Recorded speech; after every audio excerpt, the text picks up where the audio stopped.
The Reading Lantern presents Alice's Adventures in Wonderland by Lewis Carroll. Chapter 1. Down the rabbit hole, Alice was beginning to get very tired of sitting by her sister on the bank and of having nothing to do. Once or twice she had peeped into the book her sister was reading, but it had no pictures or conversations in it.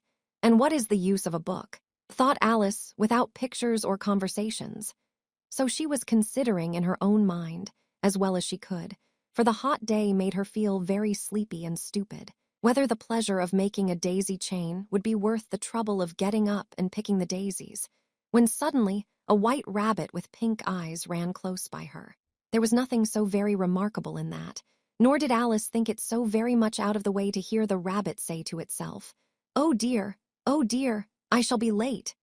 When she thought it over afterwards, it occurred to her that she ought to have wondered at this, but at the time it all seemed quite natural.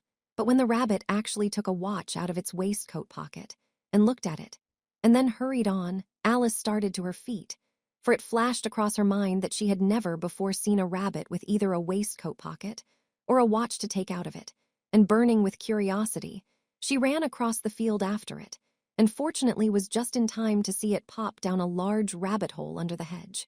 In another moment down went Alice after it, never once considering how in the world she was to get out again. The rabbit hole went straight on like a tunnel for some way, and then dipped suddenly down, so suddenly that Alice had not a moment to think about stopping herself before she found herself falling down a very deep well. Either the well was very deep, or she fell very slowly, for she had plenty of time as she went down to look about her and to wonder what was going to happen next. First, she tried to look down and make out what she was coming to, but it was too dark to see anything. Then she looked at the sides of the well and noticed that they were filled with cupboards and bookshelves. Here and there she saw maps and pictures hung upon pegs. She took down a jar from one of the shelves as she passed. It was labeled orange marmalade, but to her great disappointment it was empty. She did not like to drop the jar for fear of killing somebody underneath, so managed to put it into one of the cupboards as she fell past it. Well, thought Alice to herself, after such a fall as this, I shall think nothing of tumbling downstairs. How brave they'll all think me at home. Why, I wouldn't say anything about it, even if I fell off the top of the house. Which was very likely true. Down, down, down. Would the fall never come to an end? I wonder how many miles I've fallen by this time, she said aloud. I must be getting somewhere near the center of the earth. Let me see. That would be 4,000 miles down, I think. For, you see, Alice had learnt several things of this sort in her lessons in the schoolroom, and though this was not a very good opportunity for showing off her knowledge, as there was no one to listen to her, still it was good practice to say it over. Yes, that's about the right distance, but then I wonder what latitude or longitude I've got to. Alice had no idea what latitude was, or longitude either, but thought they were nice grand words to say. Presently she began again. I wonder if I shall fall right through the earth. How funny it'll seem to come out among the people that walk with their heads downward. The antipathies, I think. She was rather glad there was no one listening, this time, as it didn't sound at all the right word. But I shall have to ask them what the name of the country is, you know. Please, ma'am, is this New Zealand or Australia? And she tried to curtsy as she spoke. Fancy curtsying as you're falling through the air. Do you think you could manage it? And what an ignorant little girl she'll think me for asking. No, it'll never do to ask. Perhaps I shall see it written up somewhere. Down, down, down. There was nothing else to do, so Alice soon began talking again. Dinah'll miss me very much tonight, I should think. Dinah was the cat. I hope they'll remember her saucer of milk at tea time. Dinah, my dear, I wish you were down here with me. There are no mice in the air, I'm afraid, but you might catch a bat, and that's very like a mouse, you know. But do cats eat bats, I wonder? And here Alice began to get rather sleepy, and went on saying to herself in a dreamy sort of way, do cats eat bats? Do cats eat bats? And sometimes, do bats eat cats? For, you see, as she couldn't answer either question, it didn't much matter which way she put it. She felt that she was dozing off, and had just begun to dream that she was walking hand in hand with Dinah, and saying to her very earnestly, Now, Dinah, tell me the truth. Did you ever eat a bat? When suddenly, thump, thump, down she came upon a heap of sticks and dry leaves, and the fall was over. Alice was not a bit hurt, and she jumped up onto her feet in a moment. She looked up, but it was all dark overhead. Before her was another long passage, and the white rabbit was still in sight, hurrying down it. There was not a moment to be lost. Away went Alice like the wind, and was just in time to hear it say, as it turned a corner, "Oh, my ears and whiskers, how late it's getting." She was close behind it when she turned the corner, but the rabbit was no longer to be seen. She found herself in a long, low hall, which was lit up by a row of lamps hanging from the roof. There were doors all round the hall, but they were all locked. And when Alice had been all the way down one side and up the other, trying every door, she walked sadly down the middle, wondering how she was ever to get out again. Suddenly she came upon a little three-legged table, all made of solid glass. There was nothing on it except a tiny golden key, and Alice's first thought was that it might belong to one of the doors of the hall. But alas, either the locks were too large or the key was too small, but at any rate it would not open any of them. However, on the second time round, she came upon a low curtain she had not noticed before, and behind it was a little door about 15 inches high. She tried the little golden key in the lock, and to her great delight it fitted. Alice opened the door and found that it led into a small passage, not much larger than a rat hole. She knelt down and looked along the passage into the loveliest garden you ever saw. How she longed to get out of that dark hall and wander about among those beds of bright flowers and those cool fountains, but she could not even get her head through the doorway. "And even if my head would go through," thought poor Alice, "it would be of very little use without my shoulders. Oh, how I wish I could shut up like a telescope. I think I could if I only knew how to begin." For, you see, so many out-of-the-way things had happened lately that Alice had begun to think that very few things indeed were really impossible. There seemed to be no use in waiting by the little door, so she went back to the table, half hoping she might find another key on it, or at any rate a book of rules for shutting people up like telescopes. This time she found a little bottle on it, "which certainly was not here before," said Alice, and round the neck of the bottle was a paper label with the words "Drink me" beautifully printed on it in large letters. It was all very well to say "Drink me," but the wise little Alice was not going to do that in a hurry. "No, I'll look first," she said, "and see whether it's marked poison or not," for she had read several nice little histories about children who had got burnt and eaten up by wild beasts and other unpleasant things, all because they would not remember the simple rules their friends had taught them, such as that a red-hot poker will burn you if you hold it too long, and that if you cut your finger very deeply with a knife, it usually bleeds, and she had never forgotten that, if you drink much from a bottle marked poison, it is almost certain to disagree with you, sooner or later. However, this bottle was not marked poison, so Alice ventured to taste it, and finding it very nice. It had, in fact, a sort of mixed flavor of cherry tart, custard, pineapple, roast turkey, toffee, and hot buttered toast. She very soon finished it off. "What a curious feeling," said Alice. "I must be shutting up like a telescope." And so it was indeed. She was now only 10 inches high, and her face brightened up at the thought that she was now the right size for going through the little door into that lovely garden. First, however, she waited for a few minutes to see if she was going to shrink any further.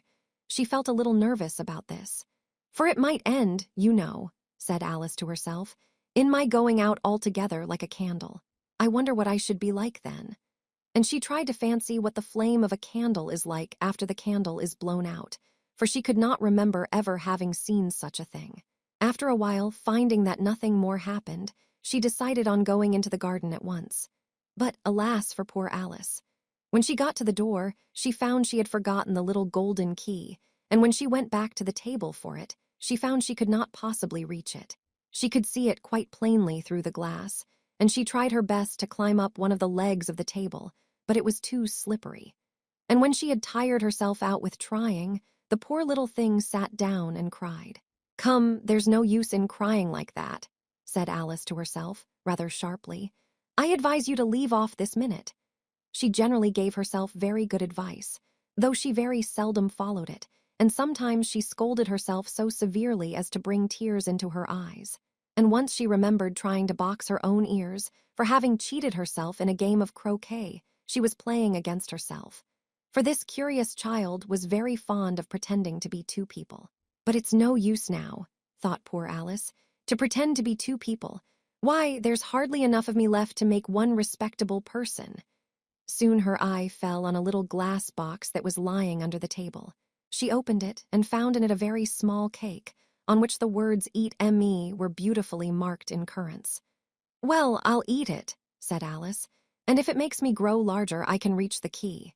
And if it makes me grow smaller, I can creep under the door. So either way I'll get into the garden, and I don't care which happens." She ate a little bit and said anxiously to herself, "Which way? Which way?" holding her hand on the top of her head to feel which way it was growing, and she was quite surprised to find that she remained the same size.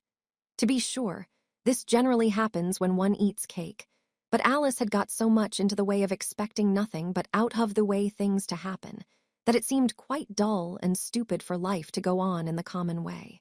So she set to work and very soon finished off the cake. Chapter 2. The Pool of Tears Curiouser and Curiouser, cried Alice. She was so much surprised that for the moment she quite forgot how to speak good English. "Now I'm opening out like the largest telescope that ever was. Goodbye, feet." For when she looked down at her feet, they seemed to be almost out of sight. They were getting so far off. "Oh, my poor little feet. I wonder who will put on your shoes and stockings for you now, dears. I'm sure I shan't be able. I shall be a great deal too far off to trouble myself about you. You must manage the best way you can. But I must be kind to them," thought Alice. "Or perhaps they won't walk the way I want to go. Let me see. I'll give them a new pair of boots every Christmas." And she went on planning to herself how she would manage it. "They must go by the carrier," she thought. "And how funny it'll seem, sending presents to one's own feet. And how odd the directions will look. Alice's right foot, Esquire, hearthrug near the fender, with Alice's love. Oh dear, what nonsense I'm talking." Just then her head struck against the roof of the hall. In fact, she was now more than 9 feet high, and she at once took up the little golden key and hurried off to the garden door. Poor Alice.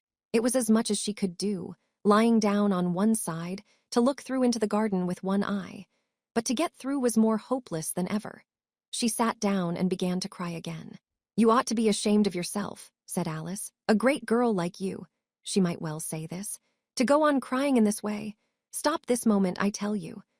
But she went on all the same, shedding gallons of tears until there was a large pool all round her, about 4 inches deep and reaching half down the hall.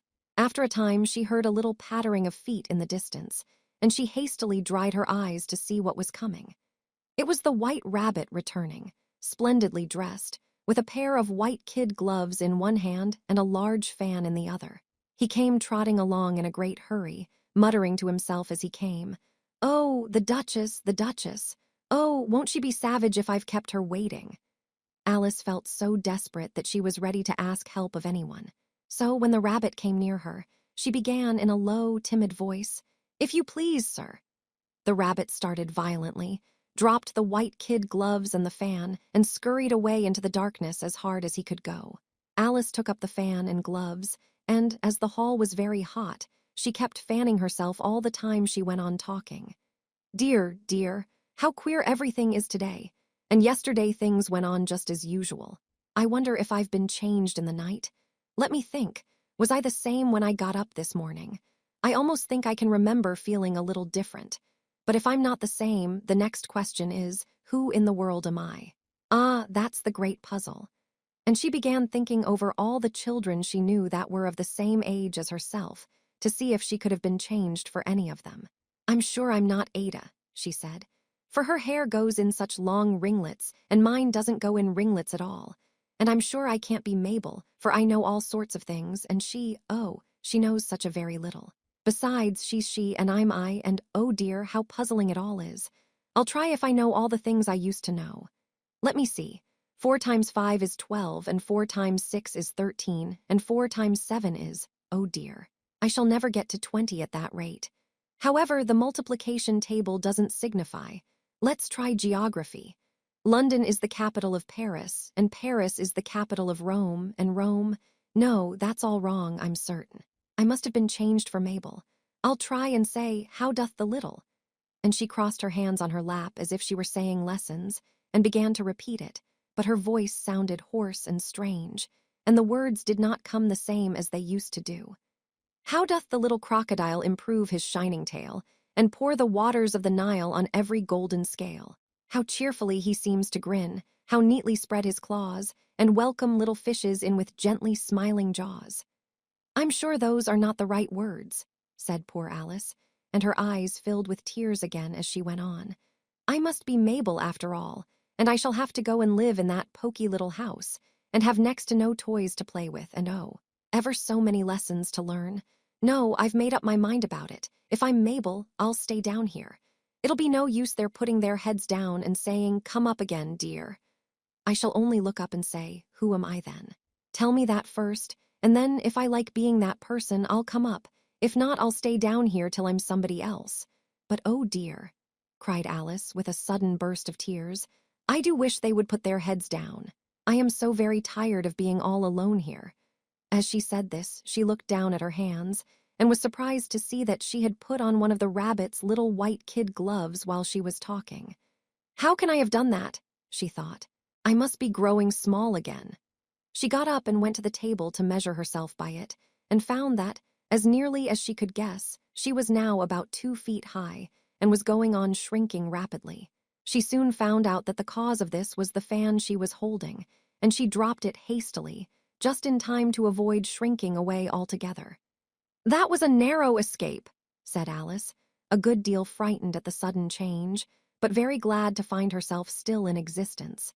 And now for the garden. And she ran with all speed back to the little door.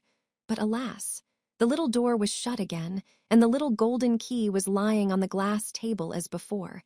And things are worse than ever, thought the poor child, for I never was so small as this before, never, and I declare it's too bad that it is. As she said these words, her foot slipped, and in another moment, splash, she was up to her chin in salt water. Her first idea was that she had somehow fallen into the sea, and in that case I can go back by railway, she said to herself. Alice had been to the seaside once in her life, and had come to the general conclusion that wherever you go to on the English coast, you find a number of bathing machines in the sea, some children digging in the sand with wooden spades, then a row of lodging houses, and behind them a railway station. However, she soon made out that she was in the pool of tears which she had wept when she was 9 feet high. I wish I hadn't cried so much, said Alice, as she swam about, trying to find her way out. I shall be punished for it now, I suppose, by being drowned in my own tears. That will be a queer thing, to be sure. However, everything is queer today. Just then she heard something splashing about in the pool a little way off, and she swam nearer to make out what it was. At first she thought it must be a walrus or hippopotamus, but then she remembered how small she was now, and she soon made out that it was only a mouse that had slipped in like herself. Would it be of any use now, thought Alice, to speak to this mouse? Everything is so out of the way down here that I should think very likely it can talk. At any rate, there's no harm in trying. So she began. "Oh, Mouse, do you know the way out of this pool? I'm very tired of swimming about here, oh, Mouse." Alice thought this must be the right way of speaking to a mouse. She had never done such a thing before, but she remembered having seen in her brother's Latin grammar, "A mouse of a mouse, to a mouse, oh mouse." The mouse looked at her rather inquisitively, and seemed to her to wink with one of its little eyes, but it said nothing. Perhaps it doesn't understand English, thought Alice. I dare say it's a French mouse, come over with William the Conqueror. For, with all her knowledge of history, Alice had no very clear notion how long ago anything had happened. So she began again. "Où est ma chat?" which was the first sentence in her French lesson book. The mouse gave a sudden leap out of the water and seemed to quiver all over with fright. "Oh, I beg your pardon," cried Alice hastily, afraid that she had hurt the poor animal's feelings. "I quite forgot you didn't like cats." "Not like cats," cried the mouse in a shrill, passionate voice. "Would you like cats if you were me?" "Well, perhaps not," said Alice in a soothing tone. "Don't be angry about it. And yet I wish I could show you our cat Dinah. I think you'd take a fancy to cats if you could only see her. She is such a dear quiet thing," Alice went on, half to herself, as she swam lazily about in the pool. "And she sits purring so nicely by the fire, licking her paws and washing her face. And she is such a nice soft thing to nurse. And she's such a capital one for catching mice. Oh, I beg your pardon," cried Alice again, for this time the mouse was bristling all over, and she felt certain it must be really offended. We won't talk about her anymore if you'd rather not." "We indeed," cried the mouse, who was trembling down to the end of his tail. "As if I would talk on such a subject. Our family always hated cats, nasty, low, vulgar things. Don't let me hear the name again." "I won't indeed," said Alice, in a great hurry to change the subject of conversation. Are you fond of dogs?" The mouse did not answer, so Alice went on eagerly. "There is such a nice little dog near our house I should like to show you. A little bright-eyed terrier, with such long curly brown hair. And it'll fetch things when you throw them, and it'll sit up and beg for its dinner and all sorts of things. I can't remember half of them. And it belongs to a farmer, and he says it's so useful, it's worth £100. He says it kills all the rats and—" "Oh dear," cried Alice in a sorrowful tone. "I'm afraid I've offended it again." For the mouse was swimming away from her as hard as it could go, and making quite a commotion in the pool as it went. So she called softly after it, "Mouse dear, do come back again, and we won't talk about cats or dogs either if you don't like them." When the mouse heard this, it turned round and swam slowly back to her. Its face was quite pale, with passion, Alice thought, and it said in a low, trembling voice, "Let us get to the shore, and then I'll tell you my history, and you'll understand why it is I hate cats and dogs." It was high time to go, for the pool was getting quite crowded with the birds and animals that had fallen into it. There were a duck and a dodo, a lory and an eaglet, and several other curious creatures. Alice led the way, and the whole party swam to the shore. Chapter 3. A caucus race and a long tail, they were indeed a queer-looking party that assembled on the bank, the birds with draggled feathers, the animals with their fur clinging close to them, and all dripping wet, cross, and uncomfortable. The first question, of course, was how to get dry again.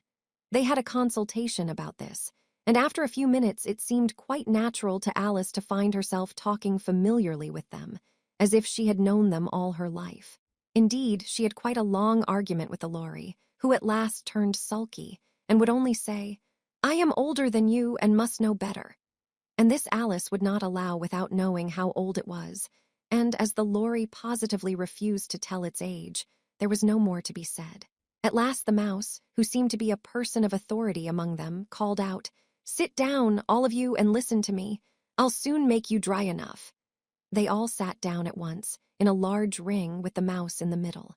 Alice kept her eyes anxiously fixed on it, for she felt sure she would catch a bad cold if she did not get dry very soon. "Ahem," said the mouse with an important air. "Are you all ready? This is the driest thing I know. Silence all round, if you please." William the Conqueror, whose cause was favored by the Pope, was soon submitted to by the English, who wanted leaders, and had been of late much accustomed to usurpation and conquest. Edwin and Morcar, the Earls of Mercia and Northumbria. "Aye," said the lory with a shiver. "I beg your pardon," said the mouse, frowning but very politely. "Did you speak?" "Not I," said the lory hastily. "I thought you did," said the mouse. "I proceed. Edwin and Morcar, the Earls of Mercia and Northumbria, declared for him, and even Stigand, the patriotic Archbishop of Canterbury, found it advisable." "Found what?" said the duck. "Found it," the mouse replied rather crossly. "Of course you know what it means." "I know what it means well enough when I find a thing," said the duck.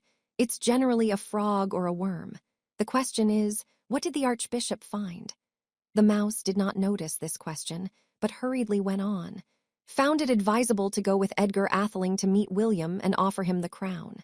William's conduct at first was moderate, but the insolence of his Normans— How are you getting on now, my dear?" it continued, turning to Alice as it spoke. "As wet as ever," said Alice in a melancholy tone. "It doesn't seem to dry me at all." "In that case," said the dodo solemnly, rising to its feet, "I move that the meeting adjourn for the immediate adoption of more energetic remedies." "Speak English," said the eaglet. "I don't know the meaning of half those long words, and what's more, I don't believe you do either." And the eaglet bent down its head to hide a smile. Some of the other birds tittered audibly. "What I was going to say," said the dodo in an offended tone, "was that the best thing to get us dry would be a caucus race." "What is a caucus race?" said Alice. Not that she wanted much to know, but the dodo had paused as if it thought that somebody ought to speak, and no one else seemed inclined to say anything. "Why," said the dodo, The best way to explain it is to do it. And as you might like to try the thing yourself some winter day, I will tell you how the dodo managed it. First, it marked out a racecourse in a sort of circle. The exact shape doesn't matter, it said. And then all the party were placed along the course, here and there. There was no 1, 2, 3, and away. But they began running when they liked, and left off when they liked, so that it was not easy to know when the race was over. However, when they had been running half an hour or so, and were quite dry again, the dodo suddenly called out, "The race is over." And they all crowded round it, panting and asking, "But who has won?" This question the dodo could not answer without a great deal of thought, and it sat for a long time with one finger pressed upon its forehead, the position in which you usually see Shakespeare in the pictures of him, while the rest waited in silence. At last the dodo said, "Everybody has won and all must have prizes." "But who is to give the prizes?" quite a chorus of voices asked.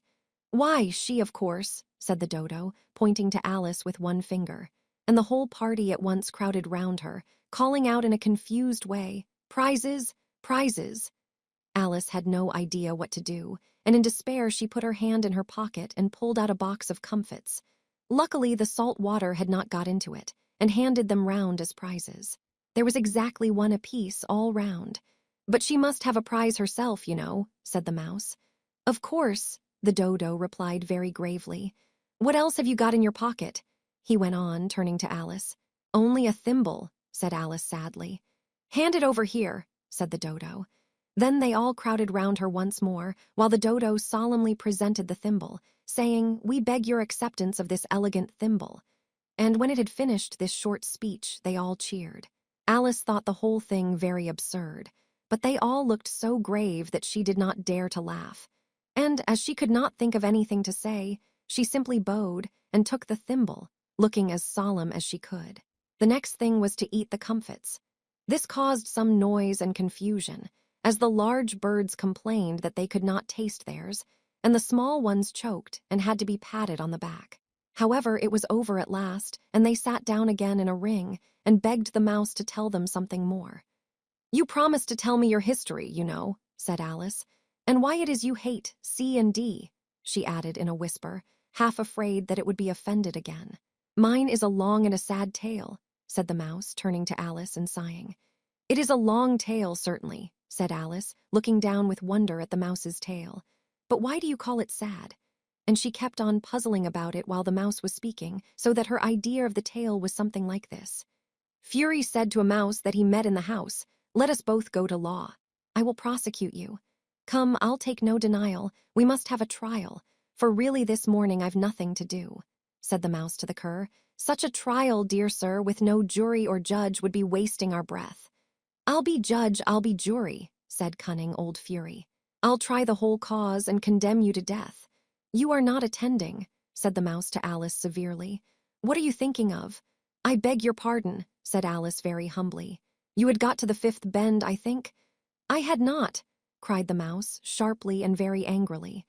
'A knot,' said Alice, always ready to make herself useful and looking anxiously about her. 'Oh, do let me help to undo it.' 'I shall do nothing of the sort,' said the mouse, getting up and walking away. 'You insult me by talking such nonsense.' 'I didn't mean it,' pleaded poor Alice. 'But you're so easily offended, you know.' The mouse only growled in reply. 'Please come back and finish your story,' Alice called after it, and the others all joined in chorus. 'Yes, please do.' But the mouse only shook its head impatiently and walked a little quicker. 'What a pity it wouldn't stay,' sighed the lorry, as soon as it was quite out of sight, and an old crab took the opportunity of saying to her daughter, 'Ah, my dear, let this be a lesson to you never to lose your temper.' 'Hold your tongue, ma,' said the young crab, a little snappishly. 'You're enough to try the patience of an oyster.' 'I wish I had our Dinah here, I know I do,' said Alice aloud, addressing nobody in particular. 'She'd soon fetch it back.' 'And who is Dinah, if I might venture to ask the question?' said the lorry. Alice replied eagerly, for she was always ready to talk about her pet. 'Dinah's our cat, and she's such a capital one for catching mice you can't think.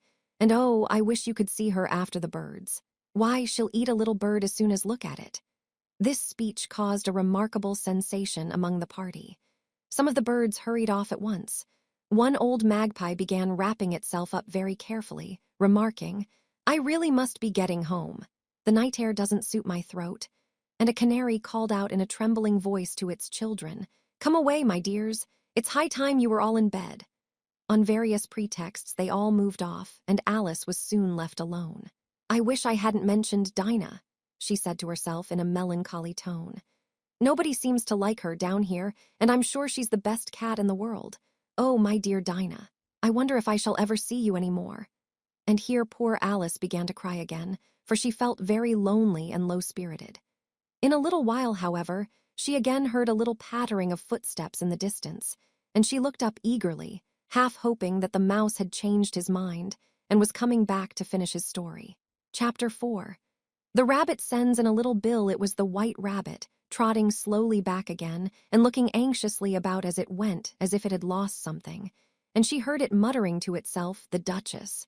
The Duchess. Oh, my dear paws. Oh, my fur and whiskers.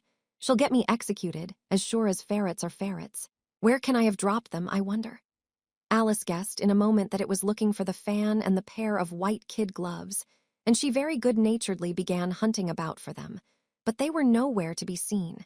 Everything seemed to have changed since her swim in the pool, and the great hall, with the glass table and the little door, had vanished completely. Very soon the rabbit noticed Alice, as she went hunting about, and called out to her in an angry tone, "Why, Mary Ann, what are you doing out here? Run home this moment, and fetch me a pair of gloves and a fan. Quick now." And Alice was so much frightened that she ran off at once in the direction it pointed to, without trying to explain the mistake it had made. "He took me for his housemaid," she said to herself as she ran. "How surprised he'll be when he finds out who I am. But I'd better take him his fan and gloves, that is, if I can find them." As she said this, she came upon a neat little house, on the door of which was a bright brass plate with the name W. Rabbit engraved upon it. She went in without knocking and hurried upstairs, in great fear lest she should meet the real Mary Ann, and be turned out of the house before she had found the fan and gloves. "How queer it seems," Alice said to herself, "to be going messages for a rabbit. I suppose Dinah'll be sending me on messages next." And she began fancying the sort of thing that would happen. "Miss Alice, come here directly and get ready for your walk. Coming in a minute, nurse, but I've got to see that the mouse doesn't get out. Only I don't think," Alice went on, "that they'd let Dinah stop in the house if it began ordering people about like that." By this time she had found her way into a tidy little room with a table in the window, and on it, as she had hoped, a fan and 2 or 3 pairs of tiny white kid gloves. She took up the fan and a pair of the gloves, and was just going to leave the room, when her eye fell upon a little bottle that stood near the looking-glass. There was no label this time with the words "Drink M.E., but nevertheless she uncorked it and put it to her lips. "I know something interesting is sure to happen," she said to herself, "whenever I eat or drink anything, so I'll just see what this bottle does. I do hope it'll make me grow large again, for really I'm quite tired of being such a tiny little thing." It did so indeed, and much sooner than she had expected. Before she had drunk half the bottle, she found her head pressing against the ceiling, and had to stoop to save her neck from being broken. She hastily put down the bottle, saying to herself, "That's quite enough. I hope I shan't grow any more. As it is, I can't get out at the door. I do wish I hadn't drunk quite so much." Alas, it was too late to wish that. She went on growing, and very soon had to kneel down on the floor. In another minute there was not even room for this, and she tried the effect of lying down with one elbow against the door and the other arm curled round her head. Still she went on growing, and, as a last resource, she put one arm out of the window and one foot up the chimney, and said to herself, "Now I can do no more, whatever happens. What will become of me?" Luckily for Alice, the little magic bottle had now had its full effect, and she grew no larger. Still it was very uncomfortable, and, as there seemed to be no sort of chance of her ever getting out of the room again, no wonder she felt unhappy. It was much pleasanter at home, thought poor Alice, when one wasn't always growing larger and smaller and being ordered about by mice and rabbits. "I almost wish I hadn't gone down that rabbit hole, and yet, it's rather curious, this sort of life. I do wonder what can have happened to me. When I used to read fairy tales, I fancied that kind of thing never happened, and now here I am in the middle of one." There ought to be a book written about me, that there ought. And when I grow up, I'll write one, but I'm grown up now, she added in a sorrowful tone. At least there's no room to grow up any more here. But then, thought Alice, shall I never get any older than I am now? That'll be a comfort, one way never to be an old woman, but then always to have lessons to learn. Oh, I shouldn't like that. Oh, you foolish Alice, she answered herself. How can you learn lessons in here? Why, there's hardly room for you, and no room at all for any lesson books. And so she went on, taking first one side and then the other, and making quite a conversation of it altogether. But after a few minutes she heard a voice outside and stopped to listen. Mary Ann, said the voice. Fetch me my gloves this moment. Then came a little pattering of feet on the stairs. Alice knew it was the rabbit coming to look for her, and she trembled till she shook the house, quite forgetting that she was now about 1,000 times as large as the rabbit, and had no reason to be afraid of it. Presently the rabbit came up to the door and tried to open it. But as the door opened inwards, and Alice's elbow was pressed hard against it, that attempt proved a failure. Alice heard it say to itself, "Then I'll go round and get in at the window." That you won't, thought Alice, and after waiting till she fancied she heard the rabbit just under the window, she suddenly spread out her hand and made a snatch in the air. She did not get hold of anything, but she heard a little shriek and a fall, and a crash of broken glass, from which she concluded that it was just possible it had fallen into a cucumber frame, or something of the sort. Next came an angry voice, the rabbit's, "Pat, Pat, where are you?" And then a voice she had never heard before, "Sure then I'm here, digging for apples, your honor." "Digging for apples, indeed," said the rabbit angrily. "Here, come and help me out of this." Sounds of more broken glass. "Now tell me, Pat, what's that in the window?" "Sure, it's an arm, your honor." He pronounced it a rum. "An arm, you goose, who ever saw one that size? Why, it fills the whole window." "Sure, it does, your honor, but it's an arm for all that." "Well, it's got no business there, at any rate. Go and take it away." There was a long silence after this, and Alice could only hear whispers now and then, such as, "Sure, I don't like it, your honor, at all, at all." "Do as I tell you, you coward." And at last she spread out her hand again and made another snatch in the air. This time there were 2 little shrieks and more sounds of broken glass. What a number of cucumber frames there must be, thought Alice. I wonder what they'll do next. As for pulling me out of the window, I only wish they could. I'm sure I don't want to stay in here any longer. She waited for some time without hearing anything more. At last came a rumbling of little cartwheels and the sound of a good many voices all talking together. She made out the words, "Where's the other ladder? Why, I hadn't to bring but one. Bill's got the other, Bill. Fetch it here, lad. Here, put 'em up at this corner. No, tie 'em together first. They don't reach half high enough yet. Oh, they'll do well enough. Don't be particular here, Bill. Catch hold of this rope, will the roof bear? Mind that loose slate, oh, it's coming down, heads below." A loud crash. Now, who did that? It was Bill, I fancy, who's to go down the chimney. Nay, I shan't. You do it, that I won't then. Bill's to go down here, Bill. The master says you're to go down the chimney. Oh, so Bill's got to come down the chimney, has he? Said Alice to herself. Shy, they seem to put everything upon Bill. I wouldn't be in Bill's place for a good deal. This fireplace is narrow, to be sure, but I think I can kick a little. She drew her foot as far down the chimney as she could, and waited till she heard a little animal. She couldn't guess of what sort it was, scratching and scrambling about in the chimney close above her. Then saying to herself, "This is Bill," she gave one sharp kick and waited to see what would happen next. The first thing she heard was a general chorus of "There goes Bill." Then the rabbit's voice along, "Catch him, you by the hedge." Then silence, and then another confusion of voices. "Hold up his head. Brandy now, don't choke him. How was it, old fellow? What happened to you? Tell us all about it." Last came a little feeble, squeaking voice. "That's Bill," thought Alice. "Well, I hardly know no more, thank ye, I'm better now. But I'm a deal too flustered to tell you. All I know is something comes at me like a jack-in-the-box, and up I goes like a skyrocket." "So you did, old fellow," said the others. "We must burn the house down," said the rabbit's voice, and Alice called out as loud as she could, "If you do, I'll set Dinah at you." There was a dead silence instantly, and Alice thought to herself, I wonder what they will do next. If they had any sense, they'd take the roof off. After a minute or two, they began moving about again, and Alice heard the rabbit say, A barrowful will do to begin with. A barrowful of what? Thought Alice. But she had not long to doubt, for the next moment a shower of little pebbles came rattling in at the window, and some of them hit her in the face. "I'll put a stop to this," she said to herself, and shouted out, "You'd better not do that again," which produced another dead silence. Alice noticed with some surprise that the pebbles were all turning into little cakes as they lay on the floor, and a bright idea came into her head.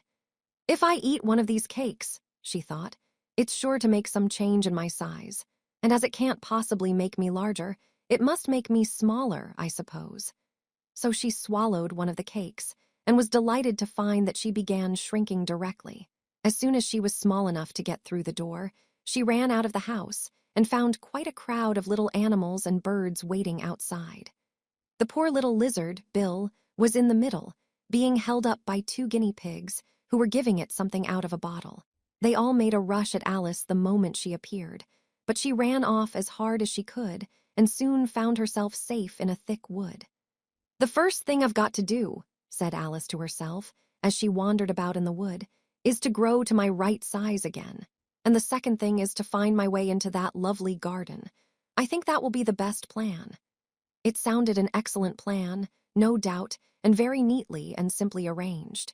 The only difficulty was that she had not the smallest idea how to set about it.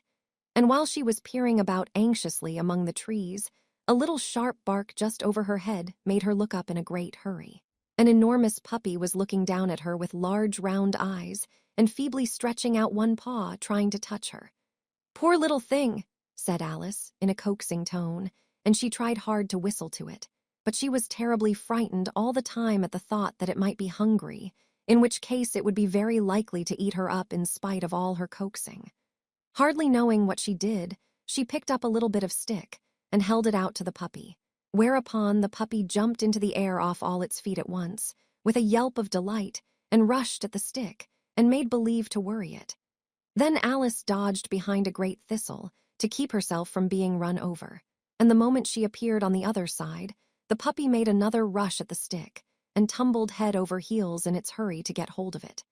Then Alice, thinking it was very like having a game of play with a cart horse, and expecting every moment to be trampled under its feet, ran round the thistle again. Then the puppy began a series of short charges at the stick, running a very little way forwards each time and a long way back, and barking hoarsely all the while, till at last it sat down a good way off, panting, with its tongue hanging out of its mouth and its great eyes half shut. This seemed to Alice a good opportunity for making her escape, so she set off at once and ran till she was quite tired and out of breath, until the puppy's bark sounded quite faint in the distance. "And yet what a dear little puppy it was," said Alice, as she leant against a buttercup to rest herself and fanned herself with one of the leaves. "I should have liked teaching it tricks very much, if I'd only been the right size to do it. Oh dear, I'd nearly forgotten that I've got to grow up again. Let me see, how is it to be managed? I suppose I ought to eat or drink something or other, but the great question is, what?" The great question certainly was, what? Alice looked all round her at the flowers and the blades of grass, but she did not see anything that looked like the right thing to eat or drink under the circumstances. There was a large mushroom growing near her, about the same height as herself, and when she had looked under it, and on both sides of it, and behind it, it occurred to her that she might as well look and see what was on the top of it. She stretched herself up on tiptoe and peeped over the edge of the mushroom, and her eyes immediately met those of a large blue caterpillar that was sitting on the top with its arms folded, quietly smoking a long hookah and taking not the smallest notice of her or of anything else. Chapter 5. Advice from a caterpillar. The caterpillar and Alice looked at each other for some time in silence. At last the caterpillar took the hookah out of its mouth and addressed her in a languid, sleepy voice. "Who are you?" said the caterpillar. This was not an encouraging opening for a conversation. Alice replied, rather shyly, I hardly know, sir, just at present. At least I know who I was when I got up this morning, but I think I must have been changed several times since then." "What do you mean by that?" said the caterpillar sternly. "Explain yourself." "I can't explain myself, I'm afraid, sir," said Alice, "because I'm not myself, you see." "I don't see," said the caterpillar. "I'm afraid I can't put it more clearly," Alice replied very politely, for I can't understand it myself to begin with, and being so many different sizes in a day is very confusing. It isn't, said the caterpillar. Well, perhaps you haven't found it so yet, said Alice. But when you have to turn into a chrysalis, you will someday, you know, and then after that into a butterfly, I should think you'll feel it a little queer, won't you? Not a bit, said the caterpillar. Well, perhaps your feelings may be different, said Alice. All I know is it would feel very queer to me. You, said the caterpillar contemptuously. Who are you? Which brought them back again to the beginning of the conversation. Alice felt a little irritated at the caterpillars making such very short remarks, and she drew herself up and said, very gravely, I think you ought to tell me who you are first. Why? Said the caterpillar. Here was another puzzling question, and as Alice could not think of any good reason, and as the caterpillar seemed to be in a very unpleasant state of mind, she turned away. Come back, the caterpillar called after her. I've something important to say. This sounded promising, certainly. Alice turned and came back again. Keep your temper, said the caterpillar. Is that all? Said Alice, swallowing down her anger as well as she could. No, said the caterpillar. Alice thought she might as well wait, as she had nothing else to do, and perhaps after all it might tell her something worth hearing. For some minutes it puffed away without speaking, but at last it unfolded its arms, took the hookah out of its mouth again, and said, So you think you're changed, do you? I'm afraid I am, sir, said Alice. I can't remember things as I used, and I don't keep the same size for 10 minutes together. Can't remember what things, said the caterpillar. Well, I've tried to say, how doth the little busy bee, but it all came different. Alice replied in a very melancholy voice. Repeat, you are old, Father William, said the caterpillar. Alice folded her hands and began. You are old, Father William, the young man said, and your hair has become very white, and yet you incessantly stand on your head. Do you think, at your age, it is right? In my youth, Father William replied to his son, I feared it might injure the brain. But now that I'm perfectly sure I have none, why, I do it again and again. You are old, said the youth, as I mentioned before, and have grown most uncommonly fat. Yet you turned a back somersault in at the door, pray, what is the reason of that?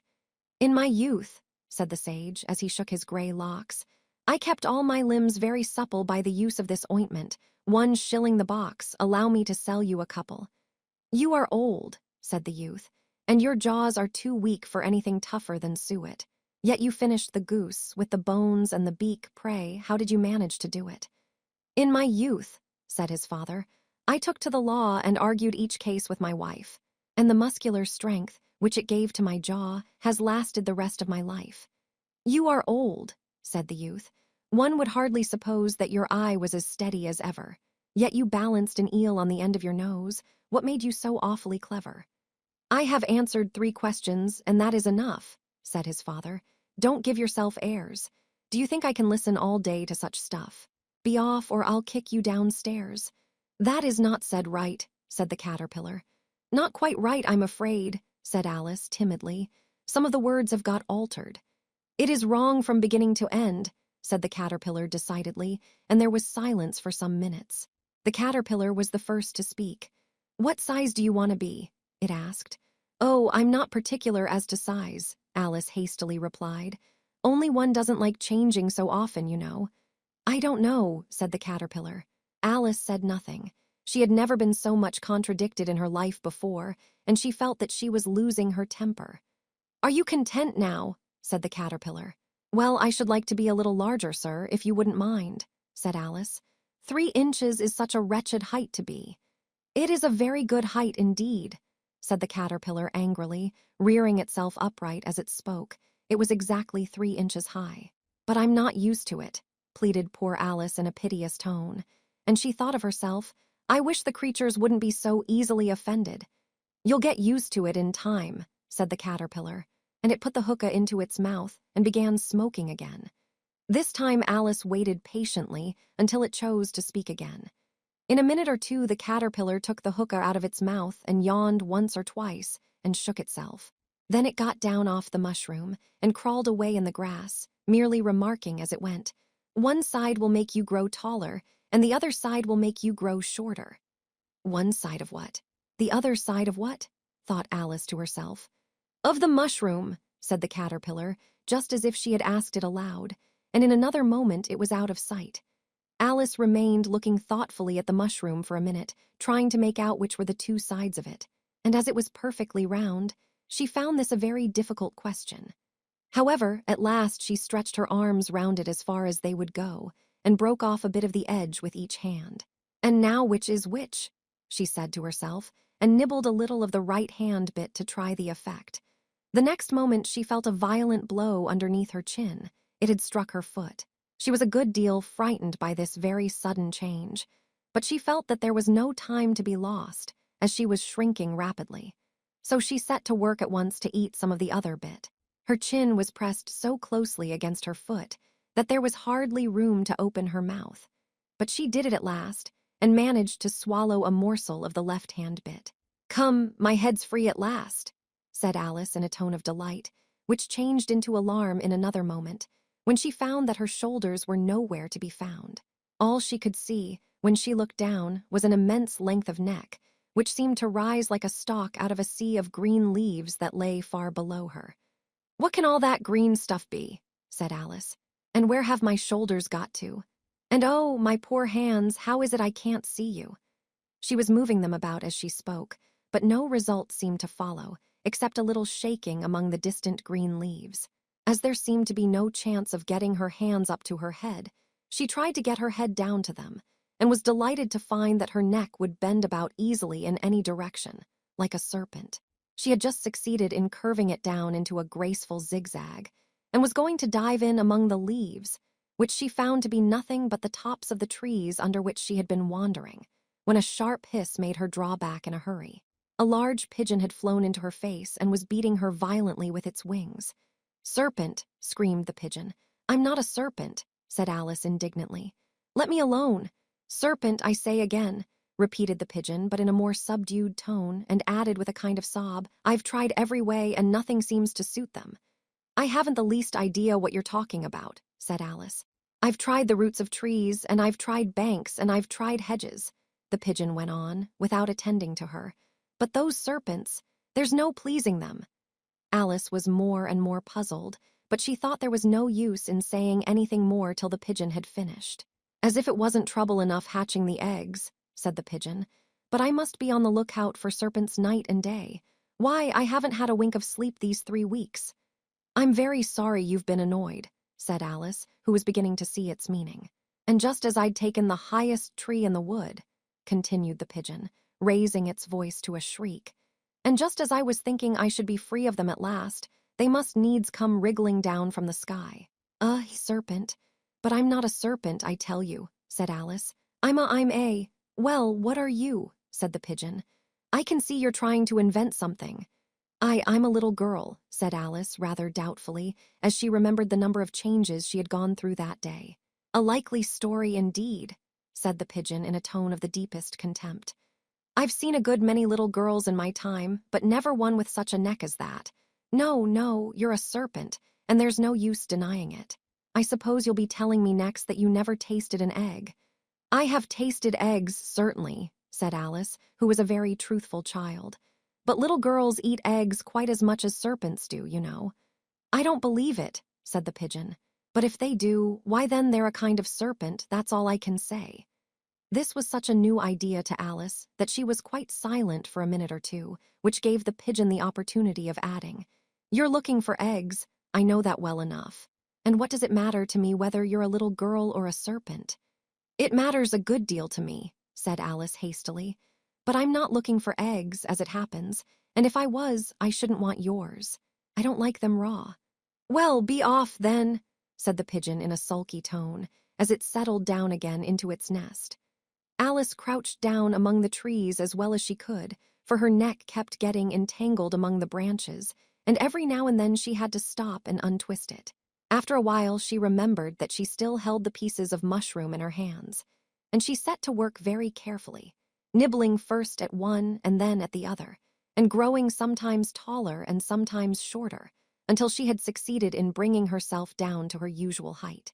It was so long since she had been anything near the right size that it felt quite strange at first, but she got used to it in a few minutes and began talking to herself, as usual. Come, there's half my plan done now. How puzzling all these changes are. I'm never sure what I'm going to be from one minute to another. However, I've got back to my right size. The next thing is to get into that beautiful garden. How is that to be done, I wonder? As she said this, she came suddenly upon an open place, with a little house in it about 4 feet high. Whoever lives there, thought Alice, it'll never do to come upon them this size. Why, I should frighten them out of their wits. So she began nibbling at the right-hand bit again, and did not venture to go near the house till she had brought herself down to 9 inches high. Chapter 6. Pig and Pepper. For a minute or two she stood looking at the house, and wondering what to do next, when suddenly a footman in livery came running out of the wood. She considered him to be a footman because he was in livery. Otherwise, judging by his face only, she would have called him a fish, and rapped loudly at the door with his knuckles. It was opened by another footman in livery, with a round face and large eyes like a frog, and both footmen, Alice noticed, had powdered hair that curled all over their heads.